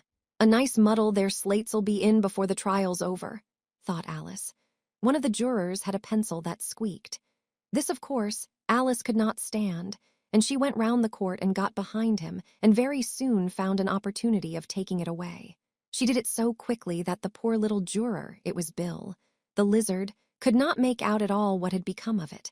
So, after hunting all about for it, he was obliged to write with one finger for the rest of the day. And this was of very little use, as it left no mark on the slate. "Harold, read the accusation," said the king. On this the White Rabbit blew 3 blasts on the trumpet, and then unrolled the parchment scroll, and read as follows. "The Queen of Hearts, she made some tarts, all on a summer day. The Knave of Hearts, he stole those tarts and took them quite away." "Consider your verdict," the king said to the jury. "Not yet, not yet," the rabbit hastily interrupted. "There's a great deal to come before that." "Call the first witness," said the king, and the White Rabbit blew 3 blasts on the trumpet and called out, "First witness." The first witness was the Hatter. He came in with a teacup in one hand and a piece of bread and butter in the other. "I beg pardon, your majesty," he began, "for bringing these in, but I hadn't quite finished my tea when I was sent for." "You ought to have finished," said the king. "When did you begin?" The Hatter looked at the March Hare, who had followed him into the court, arm in arm with the Dormouse. 14th of March, I think it was," he said. 15th, said the March Hare. 16th, added the Dormouse. "Write that down," the king said to the jury, and the jury eagerly wrote down all 3 dates on their slates, and then added them up and reduced the answer to shillings and pence. "Take off your hat," the king said to the Hatter. "It isn't mine," said the Hatter. "Stolen!" the king exclaimed, turning to the jury, who instantly made a memorandum of the fact. "I keep them to sell," the Hatter added as an explanation. "I've none of my own. I'm a Hatter." Here the queen put on her spectacles and began staring at the Hatter, who turned pale and fidgeted. "Give your evidence," said the king, "and don't be nervous, or I'll have you executed on the spot." This did not seem to encourage the witness at all. He kept shifting from one foot to the other, looking uneasily at the queen, and in his confusion he bit a large piece out of his teacup instead of the bread and butter. Just at this moment, Alice felt a very curious sensation, which puzzled her a good deal until she made out what it was. She was beginning to grow larger again, and she thought at first she would get up and leave the court. But on second thoughts, she decided to remain where she was as long as there was room for her. "I wish you wouldn't squeeze so," said the Dormouse, who was sitting next to her. "I can hardly breathe." "I can't help it," said Alice very meekly. "I'm growing." "You've no right to grow here," said the Dormouse. "Don't talk nonsense," said Alice more boldly. "You know you're growing too." "Yes, but I grow at a reasonable pace," said the Dormouse, "not in that ridiculous fashion." And he got up very sulkily and crossed over to the other side of the court. All this time the queen had never left off staring at the Hatter, and just as the Dormouse crossed the court, she said to one of the officers of the court, "Bring me the list of the singers in the last concert," on which the wretched Hatter trembled so that he shook both his shoes off. "Give your evidence," the king repeated angrily, "or I'll have you executed whether you're nervous or not." "I'm a poor man, your majesty," the Hatter began in a trembling voice, "and I hadn't begun my tea not above a week or so, and what with the bread and butter getting so thin and the twinkling of the tea." "The twinkling of the what?" said the king. "It began with the tea," the Hatter replied. "Of course twinkling begins with a T," said the king sharply. "Do you take me for a dunce? Go on." "I'm a poor man," the Hatter went on, "and most things twinkled after that, only the March Hare said." "I didn't," the March Hare interrupted in a great hurry. "You did," said the Hatter. "I deny it," said the March Hare. "He denies it," said the king. "Leave out that part." Well, at any rate, the Dormouse said. The Hatter went on, looking anxiously round to see if he would deny it too. But the Dormouse denied nothing, being fast asleep. After that, continued the Hatter, I cut some more bread and butter. But what did the Dormouse say? One of the jury asked. That I can't remember, said the Hatter. You must remember, remarked the king, or I'll have you executed. The miserable Hatter dropped his teacup and bread and butter and went down on one knee. I'm a poor man, your majesty, he began. You're a very poor speaker, said the king. Here one of the guinea pigs cheered, and was immediately suppressed by the officers of the court. As that is rather a hard word, I will just explain to you how it was done. They had a large canvas bag, which tied up at the mouth with strings. Into this they slipped the guinea pig, head first, and then sat upon it. I'm glad I've seen that done, thought Alice. I've so often read in the newspapers at the end of trials, there was some attempt at applause which was immediately suppressed by the officers of the court, and I never understood what it meant till now. If that's all you know about it, you may stand down, continued the king. I can't go no lower, said the Hatter. I'm on the floor as it is. Then you may sit down, the king replied. Here the other guinea pig cheered and was suppressed. Come, that finished the guinea pigs, thought Alice. Now we shall get on better. I'd rather finish my tea, said the Hatter, with an anxious look at the queen, who was reading the list of singers. You may go, said the king, and the Hatter hurriedly left the court without even waiting to put his shoes on. And just take his head off outside, the queen added to one of the officers, but the Hatter was out of sight before the officer could get to the door. Call the next witness, said the king. The next witness was the Duchess's cook. She carried the pepper box in her hand, and Alice guessed who it was even before she got into the court, by the way the people near the door began sneezing all at once. Give your evidence, said the king. Shan't, said the cook. The king looked anxiously at the White Rabbit, who said in a low voice, Your Majesty must cross-examine this witness. Well, if I must, I must, the king said with a melancholy air, and after folding his arms and frowning at the cook till his eyes were nearly out of sight, he said in a deep voice, What are tarts made of? Pepper mostly, said the cook. Treacle, said a sleepy voice behind her. Collar that dormouse, the queen shrieked out. Behead that dormouse, turn that dormouse out of court, suppress him, pinch him, off with his whiskers. For some minutes the whole court was in confusion, getting the dormouse turned out, and by the time they had settled down again, the cook had disappeared. Never mind, said the king with an air of great relief. Call the next witness. And he added in an undertone to the queen, Really, my dear, you must cross-examine the next witness. It quite makes my forehead ache. Alice watched the White Rabbit as he fumbled over the list, feeling very curious to see what the next witness would be like. For they haven't got much evidence yet, she said to herself. Imagine her surprise when the White Rabbit read out at the top of his shrill little voice the name Alice. Chapter 12. Alice's evidence. Here, cried Alice, quite forgetting in the flurry of the moment how large she had grown in the last few minutes. And she jumped up in such a hurry that she tipped over the jury box with the edge of her skirt, upsetting all the jurymen on to the heads of the crowd below. And there they lay sprawling about, reminding her very much of a globe of goldfish she had accidentally upset the week before. Oh, I beg your pardon, she exclaimed in a tone of great dismay, and began picking them up again as quickly as she could, for the accident of the goldfish kept running in her head, and she had a vague sort of idea that they must be collected at once and put back into the jury box, or they would die. The trial cannot proceed, said the king in a very grave voice, until all the jurymen are back in their proper places. All, he repeated with great emphasis, looking hard at Alice as he said so. Alice looked at the jury box and saw that, in her haste, she had put the lizard in head downwards, and the poor little thing was waving its tail about in a melancholy way, being quite unable to move. She soon got it out again and put it right. Not that it signifies much, she said to herself. I should think it would be quite as much use in the trial, one way up as the other. As soon as the jury had a little recovered from the shock of being upset, and their slates and pencils had been found and handed back to them, they set to work very diligently to write out a history of the accident, all except the lizard, who seemed too much overcome to do anything but sit with its mouth open, gazing up into the roof of the court. What do you know about this business? The king said to Alice. Nothing, said Alice. Nothing whatever, persisted the king. Nothing whatever, said Alice. That's very important, the king said, turning to the jury. They were just beginning to write this down on their slates when the White Rabbit interrupted. Unimportant, your majesty means, of course, he said in a very respectful tone, but frowning and making faces at him as he spoke.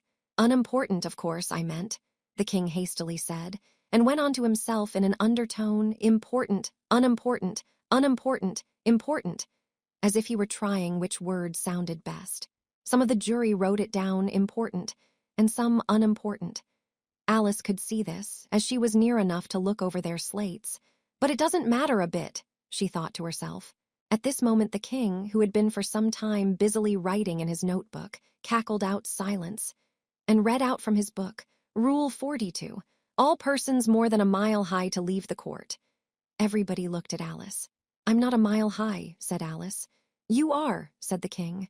Nearly 2 miles high, added the queen. Well, I shan't go at any rate, said Alice. Besides, that's not a regular rule. You invented it just now. It's the oldest rule in the book, said the king. Then it ought to be number 1, said Alice. The king turned pale and shut his notebook hastily. Consider your verdict, he said to the jury in a low, trembling voice. There's more evidence to come yet, please your majesty, said the White Rabbit, jumping up in a great hurry. This paper has just been picked up. What's in it? Said the queen. I haven't opened it yet, said the White Rabbit, but it seems to be a letter written by the prisoner to somebody. It must have been that, said the king, unless it was written to nobody, which isn't usual, you know. Who is it directed to? Said one of the jurymen. It isn't directed at all, said the White Rabbit. In fact, there's nothing written on the outside. He unfolded the paper as he spoke and added, it isn't a letter after all. It's a set of verses. Are they in the prisoner's handwriting? Asked another of the jurymen. No, they're not, said the White Rabbit, and that's the queerest thing about it. The jury all looked puzzled. He must have imitated somebody else's hand, said the king. The jury all brightened up again. Please your majesty, said the knave. I didn't write it and they can't prove I did. There's no name signed at the end. If you didn't sign it, said the king, that only makes the matter worse. You must have meant some mischief, or else you'd have signed your name like an honest man. There was a general clapping of hands at this. It was the first really clever thing the king had said that day. That proves his guilt, said the queen. It proves nothing of the sort, said Alice. Why, you don't even know what they're about. Read them, said the king. The White Rabbit put on his spectacles. Where shall I begin, please your majesty? He asked. Begin at the beginning, the king said gravely, and go on till you come to the end, then stop. These were the verses the White Rabbit read. They told me you had been to her and mentioned me to him. She gave me a good character, but said I could not swim. He sent them word I had not gone, we know it to be true. If she should push the matter on, what would become of you? I gave her 1, they gave him 2, you gave us 3 or more. They all returned from him to you, though they were mine before. If I or she should chance to be involved in this affair, he trusts to you to set them free, exactly as we were. My notion was that you had been, before she had this fit, an obstacle that came between him and ourselves and it. Don't let him know she liked them best, for this must ever be a secret, kept from all the rest, between yourself and me. That's the most important piece of evidence we've heard yet, said the king, rubbing his hands. So now let the jury. If any one of them can explain it, said Alice. She had grown so large in the last few minutes that she wasn't a bit afraid of interrupting him. I'll give him 6pence. I don't believe there's an atom of meaning in it. The jury all wrote down on their slates. She doesn't believe there's an atom of meaning in it. But none of them attempted to explain the paper. If there's no meaning in it, said the king, that saves a world of trouble, you know, as we needn't try to find any. And yet I don't know, he went on, spreading out the verses on his knee and looking at them with one eye. I seem to see some meaning in them after all. Said I could not swim. You can't swim, can you? He added, turning to the knave. The knave shook his head sadly. Do I look like it? He said, which he certainly did not, being made entirely of cardboard. All right so far, said the king, and he went on muttering over the verses to himself. We know it to be true. That's the jury, of course. I gave her 1, they gave him 2. Why, that must be what he did with the tarts, you know. But it goes on, they all returned from him to you, said Alice. Why, there they are, said the king triumphantly, pointing to the tarts on the table. Nothing can be clearer than that. Then again, before she had this fit. You never had fits, my dear, I think, he said to the queen. Never, said the queen furiously, throwing an inkstand at the lizard as she spoke. The unfortunate little Bill had left off writing on his slate with one finger, as he found it made no mark. But he now hastily began again, using the ink that was trickling down his face as long as it lasted. Then the words don't fit you, said the king, looking round the court with a smile. There was a dead silence. It's a pun, the king added in an offended tone, and everybody laughed. Let the jury consider their verdict. The king said, for about the 20th time that day. No, no, said the queen. Sentence first, verdict afterwards. Stuff and nonsense, said Alice loudly. The idea of having the sentence first. Hold your tongue, said the queen, turning purple. I won't, said Alice. Off with her head, the queen shouted at the top of her voice. Nobody moved. Who cares for you, said Alice. She had grown to her full size by this time. You're nothing but a pack of cards. At this, the whole pack rose up into the air and came flying down upon her. She gave a little scream, half of fright and half of anger, and tried to beat them off, and found herself lying on the bank with her head in the lap of her sister, who was gently brushing away some dead leaves that had fluttered down from the trees upon her face. Wake up, Alice dear, said her sister. Why, what a long sleep you've had. Oh, I've had such a curious dream, said Alice, and she told her sister, as well as she could remember them, all these strange adventures of hers that you have just been reading about. And when she had finished, her sister kissed her and said, It was a curious dream, dear, certainly, but now run in to your tea, it's getting late. So Alice got up and ran off, thinking while she ran, as well she might, what a wonderful dream it had been. But her sister sat still just as she left her, leaning her head on her hand, watching the setting sun, and thinking of little Alice and all her wonderful adventures, till she too began dreaming after a fashion, and this was her dream. First, she dreamed of little Alice herself, and once again the tiny hands were clasped upon her knee, and the bright, eager eyes were looking up into hers. She could hear the very tones of her voice, and see that queer little toss of her head to keep back the wandering hair that would always get into her eyes. And still, as she listened, or seemed to listen, the whole place around her became alive with the strange creatures of her little sister's dream. The long grass rustled at her feet as the white rabbit hurried by. The frightened mouse splashed his way through the neighboring pool.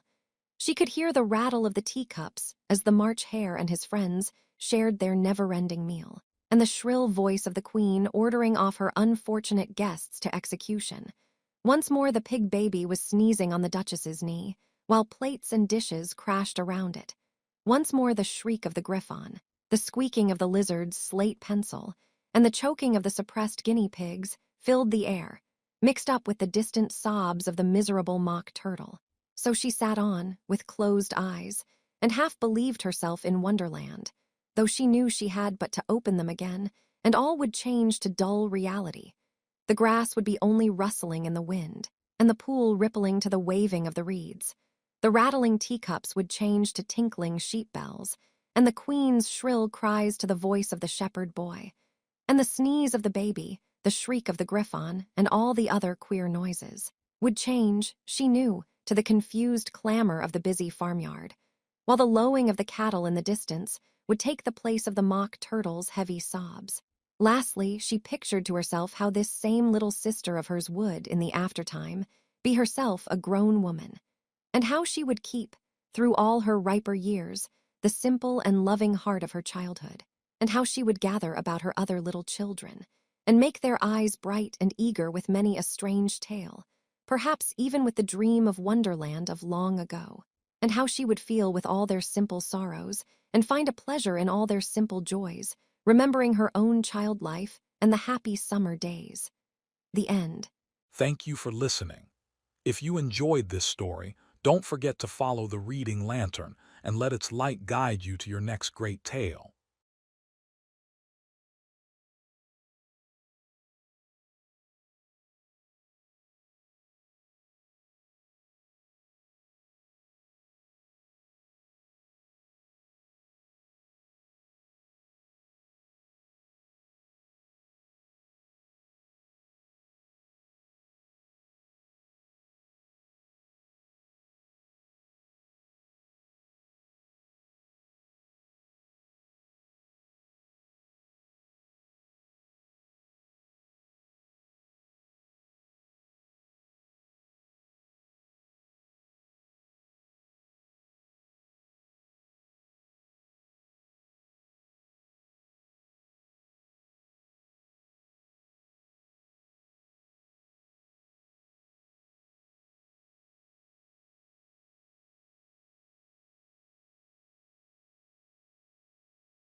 Thank you for listening.